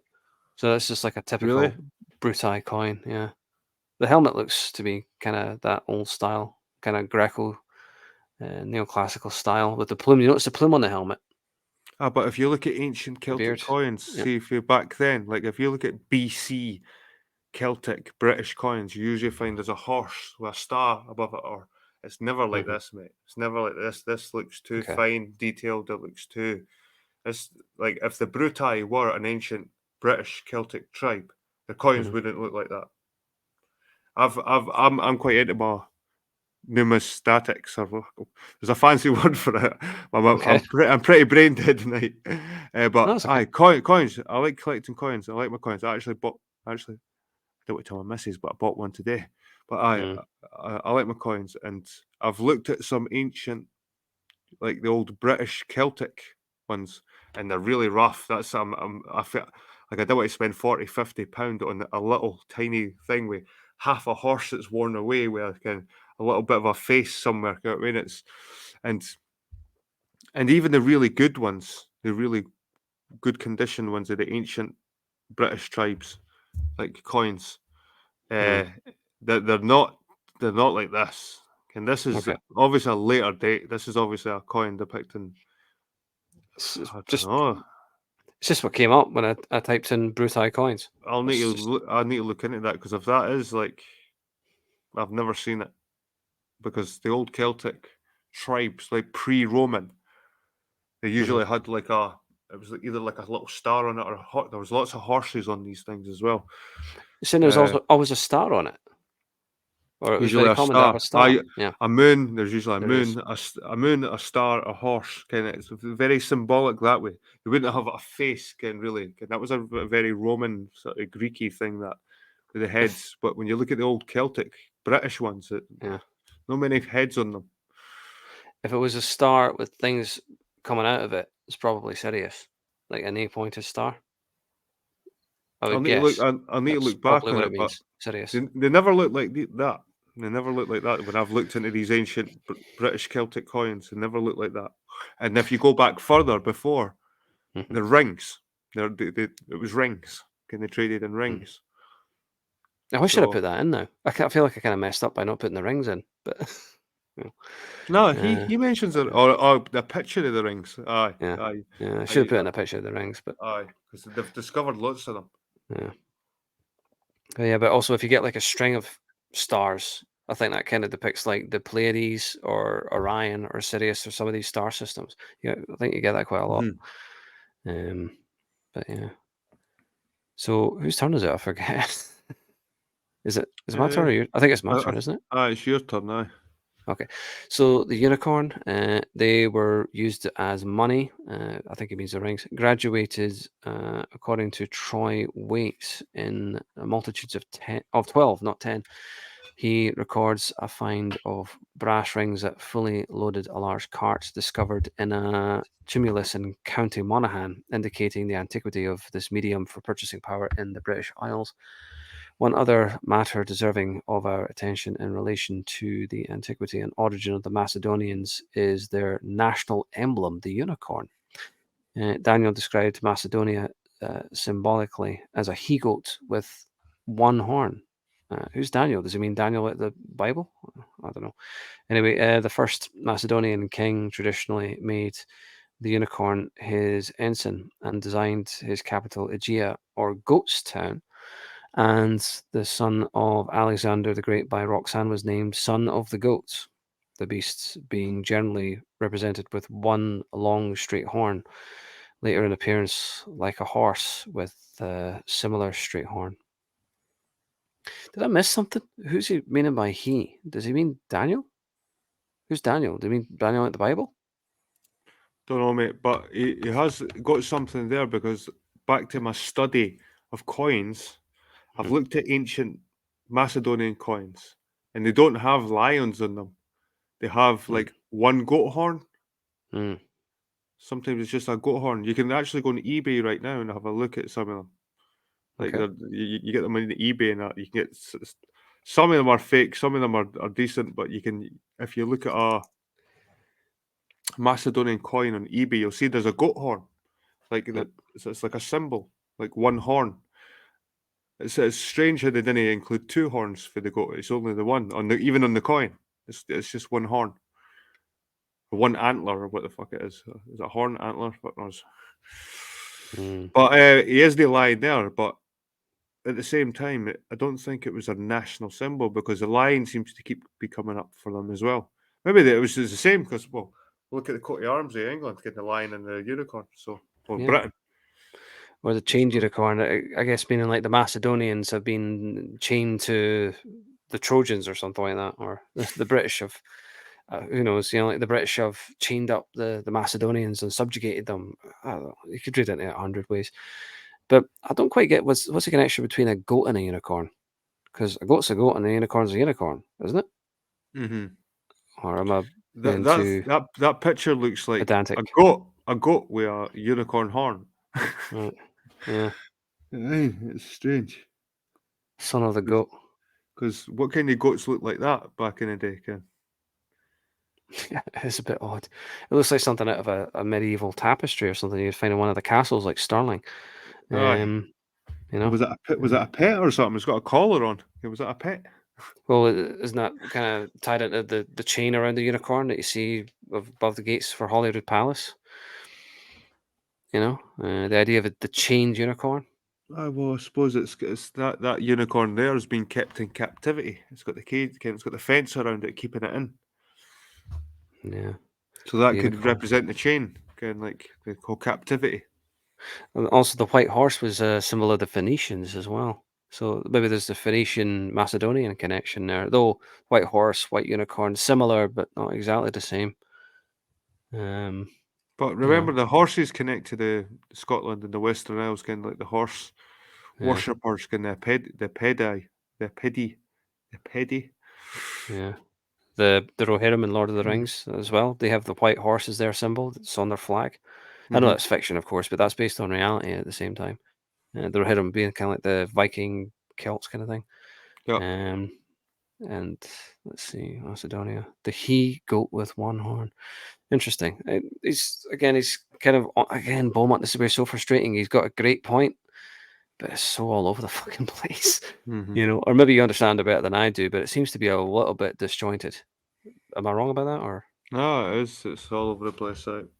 Beaumont, if he just could focus his thoughts, you know, what he really needed was like a researcher or a secretary or an editor to focus him or to make clear more what he means because he shows again these flashes of genius. I know I've kind of been hard on Beaumont. I've been, you know, very critical, especially in this one, but it's because I see the flashes of genius and I see the flashes of insight, and it's kind of like so near but so far, if that makes sense. Yeah. The thing is, with these kind of research, you need chapters. Okay? You need a chapter, Yeah, explaining stuff. Okay, and yeah. then Need appendices. then tie it all in somehow. Okay, with a Yep. conclusion. Hmm. But I just feel like I don't know. He jumps back and forth for chapter one. Kind of, it feels like he makes a point really early on, and he has to jump back to it, then jump forward, and jump. Kind of, it's like fucking. We're all over the place all the time. It's instead of just making one point, making the next point, making the next point, and taking it all together and going right. And this is why the Macedonians are for Scotland because Hmm. this, and this. But he's like it's like the cup with Yeah. the ball. The dice. Yeah. It really is. Where is it? Where's the answer? Yeah, Oh, that's not the answer. Hey, I know. where's the answer? Oh, it's not there. And that's I how I know. feel with Commons Beaumont. It's the whole trick with the cup and But just like I say, when he wrote this, this is no really excuse really, because like the other books were written before this, and they're still kind of like this. But he was a very old man when he wrote it, 80 years old, half blind, and his only training was as a journalist, so he wasn't an academic. I mean, that should be really fucking Mhm. obvious. But anyway, on you go. I think this is your one. Is that Alien? Alien? Alien? Oh, Is that I see. Alien. I think. I Alien? don't know how you pronounce Alien. Yeah. Alien, in his natural history, said the woolly rhinoceros existed in Britain in far prehistoric days, like the mammoth or woolly elephant. Its remains having been found under the drift deposit. To this day, the unicorn rampant is one of the supporters of the royal coat of arms, facing the lion rampant. And prior to the Union, the Royal Arms of Scotland carried a unicorn rampant as a supporter on each side. It, it wants some explaining away. I know. It's God, like why does that add that shit in? It's like, well, come on, then, come on. I know. It's that's exactly what I'm talking about. He just makes these statements like he's some great genius who's like figured out the mysteries of the universe, and we're all supposed to back him up. And yay, Right. Well, Team here, Beaumont! Oh, like, let's get this out of the way first, right? What okay. we're looking at on the right hand side here is something called heraldry. Uh-huh. Heraldry wasn't really, it never really came about until like the Normans, kind of like 1000s, something like Yep. that. Okay, 900s, maybe it developed. And but the heraldry only goes back maybe 1,000 years. Mhm. So, kind of like he's talking about Macedonians 300 BC. Mhm. It's nowhere near sort of heraldry. So I get it. Ken. We still use symbols and stuff like that, but I don't know, man. Like Well, yeah. when you put these things together, that's heraldry. That's different from a coin where like a guy's face on it, and again, it's different. It's different. The whole heraldic stuff. Um, aye, that's all I've got to say about that. Well, again, I just picked this up from like Google Images really, just to present the idea of what he's talking about. Though it's not really strictly accurate. I do have to emphasize that Mhm. to people who are watching this. This is not taken from The Great Deception or any of Beaumont's works. It's just a physical representation of what he's getting at, kind of thing. Um, but yeah, it is again stretching it a And bit. And My point is Scotland probably didn't start using the unicorn mhm, from till about 1,000 years ago, something like that. If you look at Scotland's more ancient symbols, it was wolves, kind of like just say Pictish. Look at some Pictish art. You've got mhm, wolves, you've got boars, you've got deer, stag, eagles, kind of stuff like that, kind of stuff you would see in the landscape. It wasn't mhm, until like the Normans came in, they started they started putting their heraldry in there. You started seeing these unicorns and stuff. You know what I mean? It's like this stuff didn't really exist in Scotland up until like I said, the Battle of Haskin, like the Norman invasion.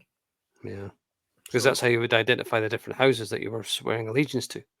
That would be hmm the symbol of your liege lord in that system, feudalism. hmm And that's how you identify it. See, when you see medieval battles and in movies and all this, oh man, they're most of them are so hideous because they don't have the obvious. They don't have the basics. Like they'd have trumpets and horns for communication. They'd have banners, so you knew which side you were on because they were all dressed in the same armor or very, very similar armor. And in the chaos of fighting, you're not going to know. You have to follow the banners. If the banner's there, that's your guys. If it's that banner over there, that's the enemy. hmm They had to. It was all color coordinated, and they had loud signals and things like that. It's just frustrating when you remember that. But also, just one thing: the drift deposit that goes into the riddle of the earth, which I've recently put up just today. In fact, I've put up also in playlist and podcast form the chapters I've done out of the mysterious comet as well. But the whole idea of the drift, Beaumont denies the last ice age. He says it never happened. It was actually this drift. So again, there's Beaumont, Nah, man, I think what rewriting. he's talking about is Doggerland. They've actually found like Mm. like uh, rhinoceros and kind of where Doggerland was, and it was Oh yeah, at it was called the Storega. I think it was called the historic. Storega landslide, or kind it was a massive. I think it was like 130 miles wide. Can bet land just collapsed. It was an ice shelf. It collapsed in Norway. It was called the Storega ice shelf or something. And when the Earth had been heating again for the last like ice age, this shelf just collapsed. Hmm. Fucking rose the water by 2 meters. There's a tsunami took over Britain. All I mean, right. a tsunami covered Britain. Britain was connected to mainland Europe. Doggerland was overly like flooded. That Hmm. was away. Bye. This was about they reckon about 5,000 BC. This happened. Interesting. I never heard of that before. Or it might have been early. It might have been earlier, but I'm sure it was around 5,000 BC. This where Doggerland ended up getting flooded, and then you had Dogger Bank, but the waters still rose, and that Dogger Bank got completely submerged as well between England and France. There was a whole land, and they found fishermen keep pulling up like rhinoceros bones and fucking hooks and all sorts from the seabed. That there was like hills and valleys and villages and everything in this place. Yep. I So, think that's a lot to do with why Beaumont claims that Britain and Ireland are actually Atlantis, or oh, what well, remains of Atlantis. well, I think this is where a lot of the flood origin stories come from. Is from this particular Storega ice shelf collapsing into the sea. Mhm. Because, like I said before, I think there would have been a lot of sun worshipper kind of other all these ancient tribes. This is my idea. All these ancient tribes are worshipping the sun because it's given them their. And suddenly, this ice shelf fucking collapses, and a tsunami takes over. You know what I Mm. mean? And then they realize, do you know what? There's no just one god out there. And there's the water god, the sea gods, and Mm. these kind of Pantheon. things. You know what I mean? Yep.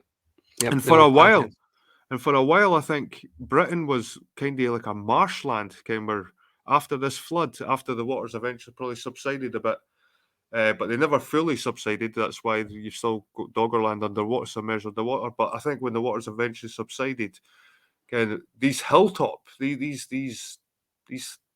these forts on top of these hills, these this is like how they had to survive from the floods. You know what I mean? And they had Mm. to grow their crops. They had to grow their crops on the hills, which wasn't ideal, but they learned how to grow these terraces, which I've done research into, because Yep. the flatlands were just marshland, were just absolute marshland. Yeah. Uh, There's an area in Edinburgh, the Doomby Dykes, is to do with that. All the farming up on the Salisbury Crags in aye, that whole but area. I reckon in ancient times, Blair, that these hilltops were little islands. Yep. Kind of if you can after this big flood, this tsunami that hit Britain, these hills that we see nowadays were actual islands. Okay, Yep. more like islands, and the bottom of them they're more kind of like water. Probably Yep. maybe even had to travel by boat, but I can guarantee you they're marshy as fuck. Can you be sludging and this is how we couldn't get conquered or can the actual landscape, the bogs. You know what I mean, the Well, marshland. part six of Mars, Atlantis, and the Hollow Earth talked about exactly this. And I see was up talking about in this hours ago. Inverness, mate. Hmm. Up that way, they've got the largest bog area in Europe. In I'm not Europe, surprised. I'm not in surprised. Europe. The largest So bog in Europe. that's how and bogs are created, kind of through, and it's not even through. I think it's more like through almost like condensation. Kind of, you can't blame the rain or a river. Kind it's like it's something to do with the mosses. Kind it's like the fragment mosses and the Mm. decay and they create they become very acidic. Uh, there's lots of science behind how a bog is actually created, and it's not just Mm. through raining on an area. Well, when they were filming Braveheart in 1994, do you know why they moved to Ireland? Because the sets kept getting washed away up in Aye, Inverness in Fort William. it's just Because water. Aye, it's just rain and water, mate. three times the sets got washed away three times, and the production team and Randall Wallace and Mel Gibson were like, "Fucking hell, never gonna get this filmed. We need to go to Ireland." Aye, So that's actually why one of the reasons why they went to Ireland, because the sets kept getting washed away all the time because of all the exactly what we were talking about, the rain and the bogs and all the rest. But yeah, I'm not surprised when you tell me just there Inverness is like the largest bog in Europe. I just thought immediately back to the commentary in Braveheart, like talking about how they had to move to Ireland because the I, sets. I, I, I think it's called spag. Is it Oh, spagmus? Spagmus? Fags? spagmus. Or Yeah, something like that. No, the actual type of moss. yeah. It's a type of moss. It's like a species of moss. It's like spagmus or something like that. I wouldn't go write it down because I'm just sort of trying to remember it. I could be half of the word right there. It's all right. It's all good. Yeah, listen, mate. I'm never happier than when I'm learning. So Aye, but uh, I do believe that Britain was a lot. It was underwater. Just I'd say the highest points were the only points that probably were mm, safe, again, that were livable. And you can live. You can. And this is how you get a lot of these cranogs as well. And these ancient huts that were supported by wooden pillars. Can you find these all over Scotland? These ancient remnants of them, like artificial islands. There's a mhm, couple up in Loch Leven, up in mm, Kinross in Perth. not And you can surprised. go to other lochs and you find these artificial islands that were actually artificially made Mm, to support like these huts. And these huts were like there are bridges over them. There's a whole recreation of them. These cranogs up somewhere. I need to go and visit. I need a live stream from it sometime. But they've done a whole recreation of how these ancient people lived with these like water, kind of like living on the water uh, well, if you in do a these live stream, I'll dwellings. watch it. Aye, aye, Yeah, no bother. Look forward to that. So this is unfortunately our last slide. The yeah. ancient Caledonians of Scotland. Whose turn is it? I can't even remember. I'll let Uh, you do it. On you go. Right, okay. The ancient Caledonians of Scotland, altogether, therefore, in origin, history, and activities, supported as they are in nomenclature, in classic history, geography, coinage, and finally in the strangely characteristic emblem of the unicorn, the Macedonians appear to fill the role of the ancient Caledonians of Scotland, who remain to this day one of the leading and characteristic peoples of the world, although unhappily in numbers so limited through force of circumstances. Is it therefore any wonder that the Babylonians of York hailed Alexander the Great as their monarch? I love that we go through this whole entire chapter and then he references back to something that was in the last chapter right at the end, I as didn't if we're care why he supposed to comes out with remember. these. I didn't care why he comes out with a statement like, "Is it therefore any wonder that the Babylonians of York hailed Alexander?" Where does that come from? Where does that? I Where don't does know.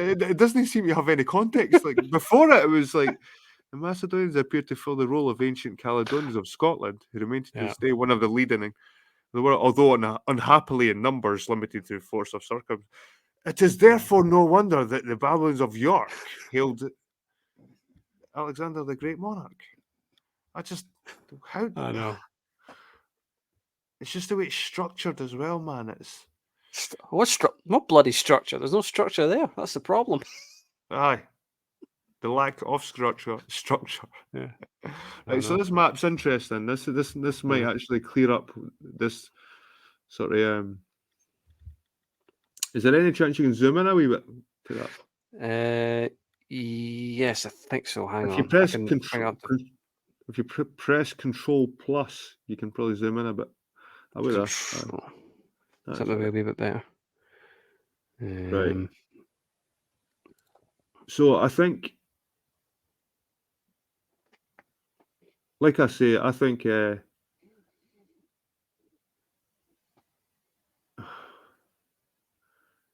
um, nah, I tried press control plus. It's still moving in. Right, Uh, Cambridgeshire is the city of hang on, Troy. actually. Right, this is what we take of it. York is Babylon. Egypt is. Where would you say Egypt was? In that was that like Liverpool and all that? Sorry, I was trying to move in there. Right, It just Blackpool. didn't work. Blackpool Towers Yeah. in Egypt. That's Uh, like Cumbria and that area. hmm. Ethiopia. It's crazy, yeah. London, Hmm. Damascus. Yeah. And I was pulling my hair out earlier on, by the way, because I was rereading that chapter. I thought earlier on when I read The Great Deception that he was saying that Cirencester was Damascus. And then I was reading the other book, Britain, the Key of World History, and then he was saying that London was Damascus. So is it Cirencester or London? I don't know. Or was it both? So I don't know. Chaldea is at the top, Macedonia. Chaldea, yeah, the north, Uh, the Highlands area. Then there's Greater Thrace, the northeast. Greece, the southwest. Israel was apparently the Lothians and the borderlands between Scotland and England. Apparently, so what he's got to clear up here is what language did all these people speak?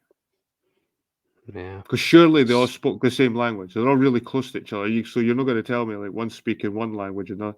And maybe this is what we think nowadays, right? In modern times, because these countries are so far away, they're speaking different languages. But if he's trying to convince us that all these people lived, all these civilizations lived really close to each other, they're going to be speaking the same language. yeah. Surely. Apparently, Cambridge was Troy, according to this. Mm-hmm. Yeah. And by the way, the white area down at the bottom of Ireland is meant to say Carthage. It's not a very good map in terms of clarity. I don't know who did this, by the way. It wasn't Beaumont or anyone working for Beaumont directly, I don't think. I think it's somebody who read the book, and I think this was like something out of Facebook or something like that. I got it actually in Google Images, so I think it was taken off like a Facebook page or something. It's good Somebody who's though. a big fan At of least, Beaumont. no, it's actually I quite like it because it does actually all these places that he's mentioning. It does actually put them somewhere. Yeah. And at least he does put them somewhere. But these people would have been Celtic tribes that spoke a Mm, similar language to each other. Most of them. yeah.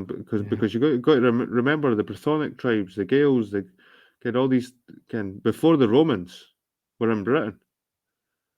So Yep. is this the people that he's saying are Ethiopians or Irish Yeah. or like So yeah, apparently the Libyan? Ethiopians were the Welsh, the Phoenicians were the Northern Irish, Libyans were the Middle Irish, Carthaginians were the Southern Irish, the Greeks were the tribes of the southwest, Chaldea, Macedonian, the north, Greater Thrace, northeast. Interesting, the idea that the ancient kingdom of Israel was actually the lowlands of Scotland. The whole idea of the Edinburgh Jerusalem connection there. I know that I think York used to be called is it Eboracum? Mm, yeah, Eric's Tower. It was like Eboracum. Um,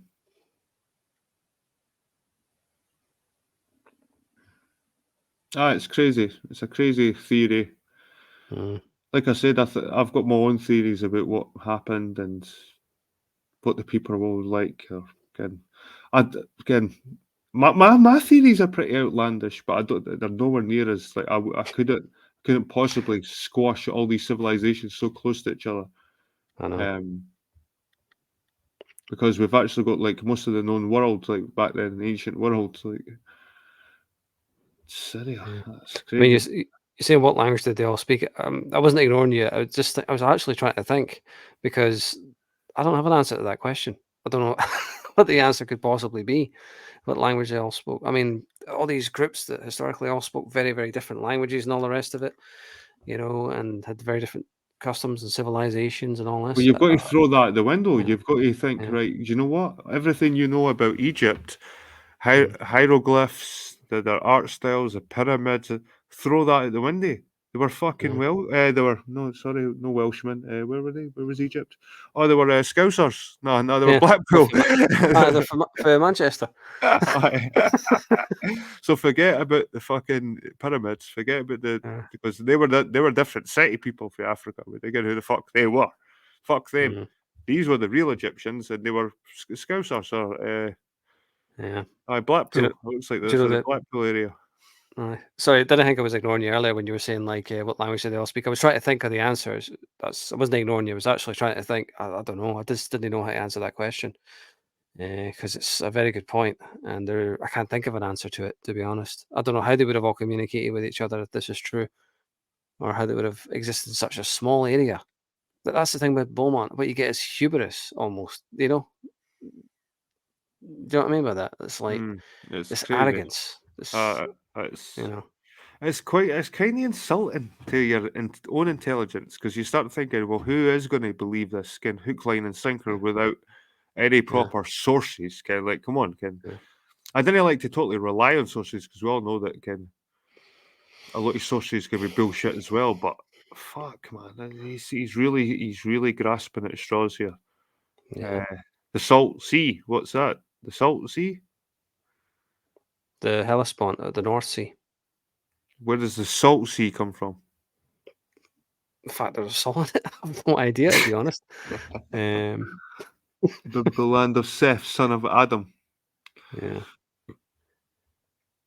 That's the thing. None of the other revisionist historians, if you notice, have run with this. Even the ones who reference Beaumont, like Barry Dunford references him in the Holy Land of Scotland. But yeah, even folk who reference Beaumont haven't gone for this completely. Hmm. I can see You know, why because it's you would have to break down a lot of like I said, you'd have to break down a lot of barriers and already beliefs that you have in these places. yeah. Like again, all the religions that go with them as well. Ken. Let me ask you, do you think he was on the gear? Kind of hang. Well, He's coming up with I think this. the opium was quite fucking popular back then, like the opium pipes. I mean, this guy is he's either got to be one of the greatest unrecognized geniuses in world history, or completely off his rocker. Or it could be You a know. fucking disinfo agent where there is truth here. Mm, Again, I think mainstream history could be bullshitting us about our true mm, origins, but I think he could be maybe he's there to muddy the water, kind of for people that do really want to look into it. mm, But I don't know, mate. I don't know. Like I said, I've got my own theories. Like I said, I want to eventually put everything together, all my research, and maybe even do a wee book myself. You know what I mean? not a bad idea. But Yeah, if go he can, for it. if he can get away with that shit, my theories are not as outlandish as that. Can I Yeah, include the deluge, the flood? Can I even reference this Storegov ice shelf? Can that must be the source of the flood in Noah. And if you mm, look at all the Irish, if you look at the Irish origin stories, they all reckon they came from the can Noah, yeah, can these stories. So and so you so on one hand, I think he's onto something that there is Abraham and Britain and stuff. Can he mentions Abraham and Jerusalem? I think the Holy Land and the beginnings of Christianity are. I think the Abrahamic faith probably did have its origins in Britain somewhere, but mm, at the same time, uh, I don't know that he kind of distorts a wee bit too much. I don't know. yeah. The whole idea that he was a disinfo agent. Well, if he, how can I put this? I tend to think not. I just think he was a bit of a rebel, maybe overly patriotic. You know, he seems to be really dismissive of other people's cultures, especially if they happen to come from anywhere other than Northern Europe. It's like they're either irrelevant or they never existed. You know, Mhm, and even if they did, it's a conspiracy, according to him, to hide the truth from the great people of Britain, their true heritage. You know, like I say, if you're going to come out with these things, you have to back them up. You have to cite your sources. You have to make, just not, like not even sentences. You know, what do you call them? I used to know this when I taught English, like dependent clauses. But it's like not even a complete sentence. You got like the explanation mark at the end, kind of thing, or the mhm, exclamation mark. Like if I go back, it wants some explaining away, for example. That's not even a sentence. mhm, That's the dependent clause. mhm. You know, if you're going to have grammar that poor, you know what I mean? And It's I no good did kind grammar. of explain it away, kind with heraldry in Scotland, not really been around for the past 1,000 years, really. And Yeah, yeah, so exactly. it's And explained. the level of hubris, and I don't want to say arrogance, maybe conceit would be the better word. And just the attitude towards other people and other races is like bloody hell. You know what I mean? Especially looking at this in the modern era where we're a lot more liberal these days, and we're a lot more accepting of other people and other cultures, and nobody really bothers with skin these days. I certainly don't because I lived all over the world. I know that every, human beings are human. I know it from experience because I traveled when I was young. It's probably the best thing I ever did because I went to other nations and mingled with other cultures. And I know better than anybody that people are just people at the end of the day. But, you read shit like that and you're like, "This what the fuck?" You must have been living in a bubble. Like, this guy Mhm. must have been in front of books for years and years and years, no out in the real world. Because anyone who was out in the real world for years, like I was for about a decade, would not have these attitudes. But he was a well-travelled journalist, was he not? I don't know. I haven't read A Rebel in Fleet Street in quite a long time. I don't know his personal biography all that well. He worked for It's the just his theories. newspapers and stuff, eh? Yeah. So there you go, right away, and he's already Yeah. a bit of bullshitter. Well, pretty much, yeah. Journalists are.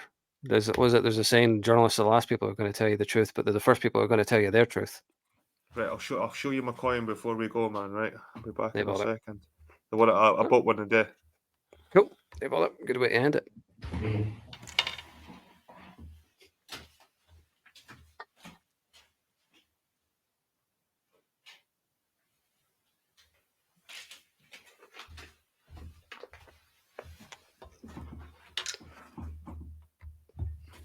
It's still in its little packet that he gave me, still sealed.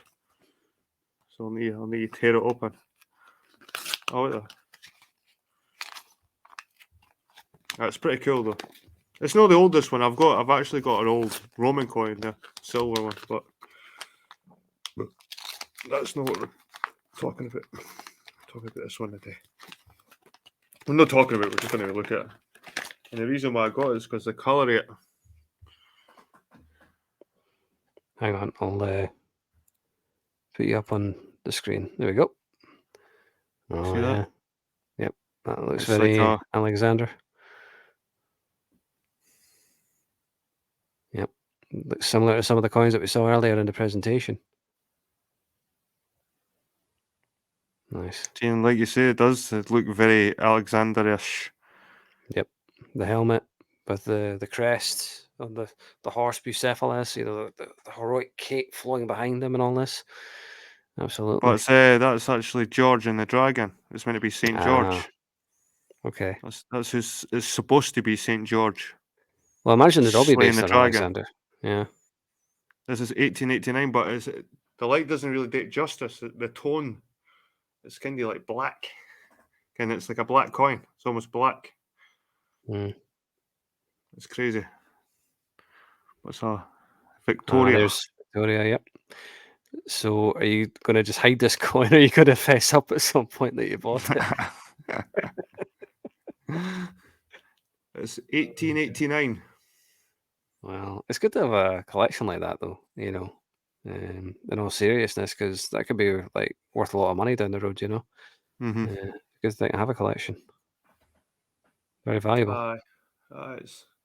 Well, I really like this one just for the tonnage on it. Yeah, it's really good. So, do you have a vast collection of coins?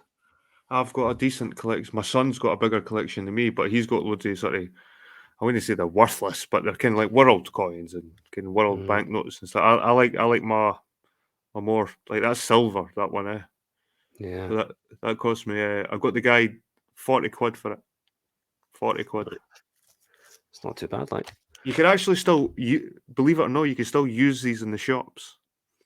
hang on, I'll They're zoom in. still, these are still, these are still currency in the shops. And Oh, do you know how much they're worth in the shop? how much? 25 pence. Oh man, If you were to better with the spend, collection. if you were to spend it in the shop, no, because that's how much a crown was, like a quarter of a pound or something like, kind of like it was something like that. All right. Because they never had pounds back then, but it was but a crown. But it's obviously the silver in it is worth more than 25 pence. Getting the Oh yeah, scrap of good course. value. But it's crazy. Aye. Anyway, I just thought I'd end on Yeah. that one, mate. No, that's Right. fine. Well, thanks very much for coming on Oh, and no doing the bother, man. series. It's been no bother. Appreciate it. Yeah. So I'm going to start focusing on my channel, man, and get some it's fine. stuff back on, because I feel like when I'm doing these streams with you, it's like, well, Mm. I feel like I've done my YouTube duty when I've not really for my own channel. Again, the people of Well, my channel are probably waiting for something. I still link your channel in every one of the videos. So people who are watching these streams can go to your channel as well. That's like the Aye. first thing that's linked in the description. Mhm. But I know what you mean. So I know you didn't really want. I know you were kind of in two minds about whether to do tonight or no. So thanks very much for coming on. I just No, felt no like bother, mate. round it off, and that Aye. completes the set, completes the trilogy, and Yep. appreciate that. And I look forward to the content in your channel in the future. Aye. And cheers for letting me on, mate, and No, no bother. host and being a good host. No, it was a pleasure, mate. Right, mate. Yeah, Catch you enjoyed later. it. Have a good night. Cheers. Take care.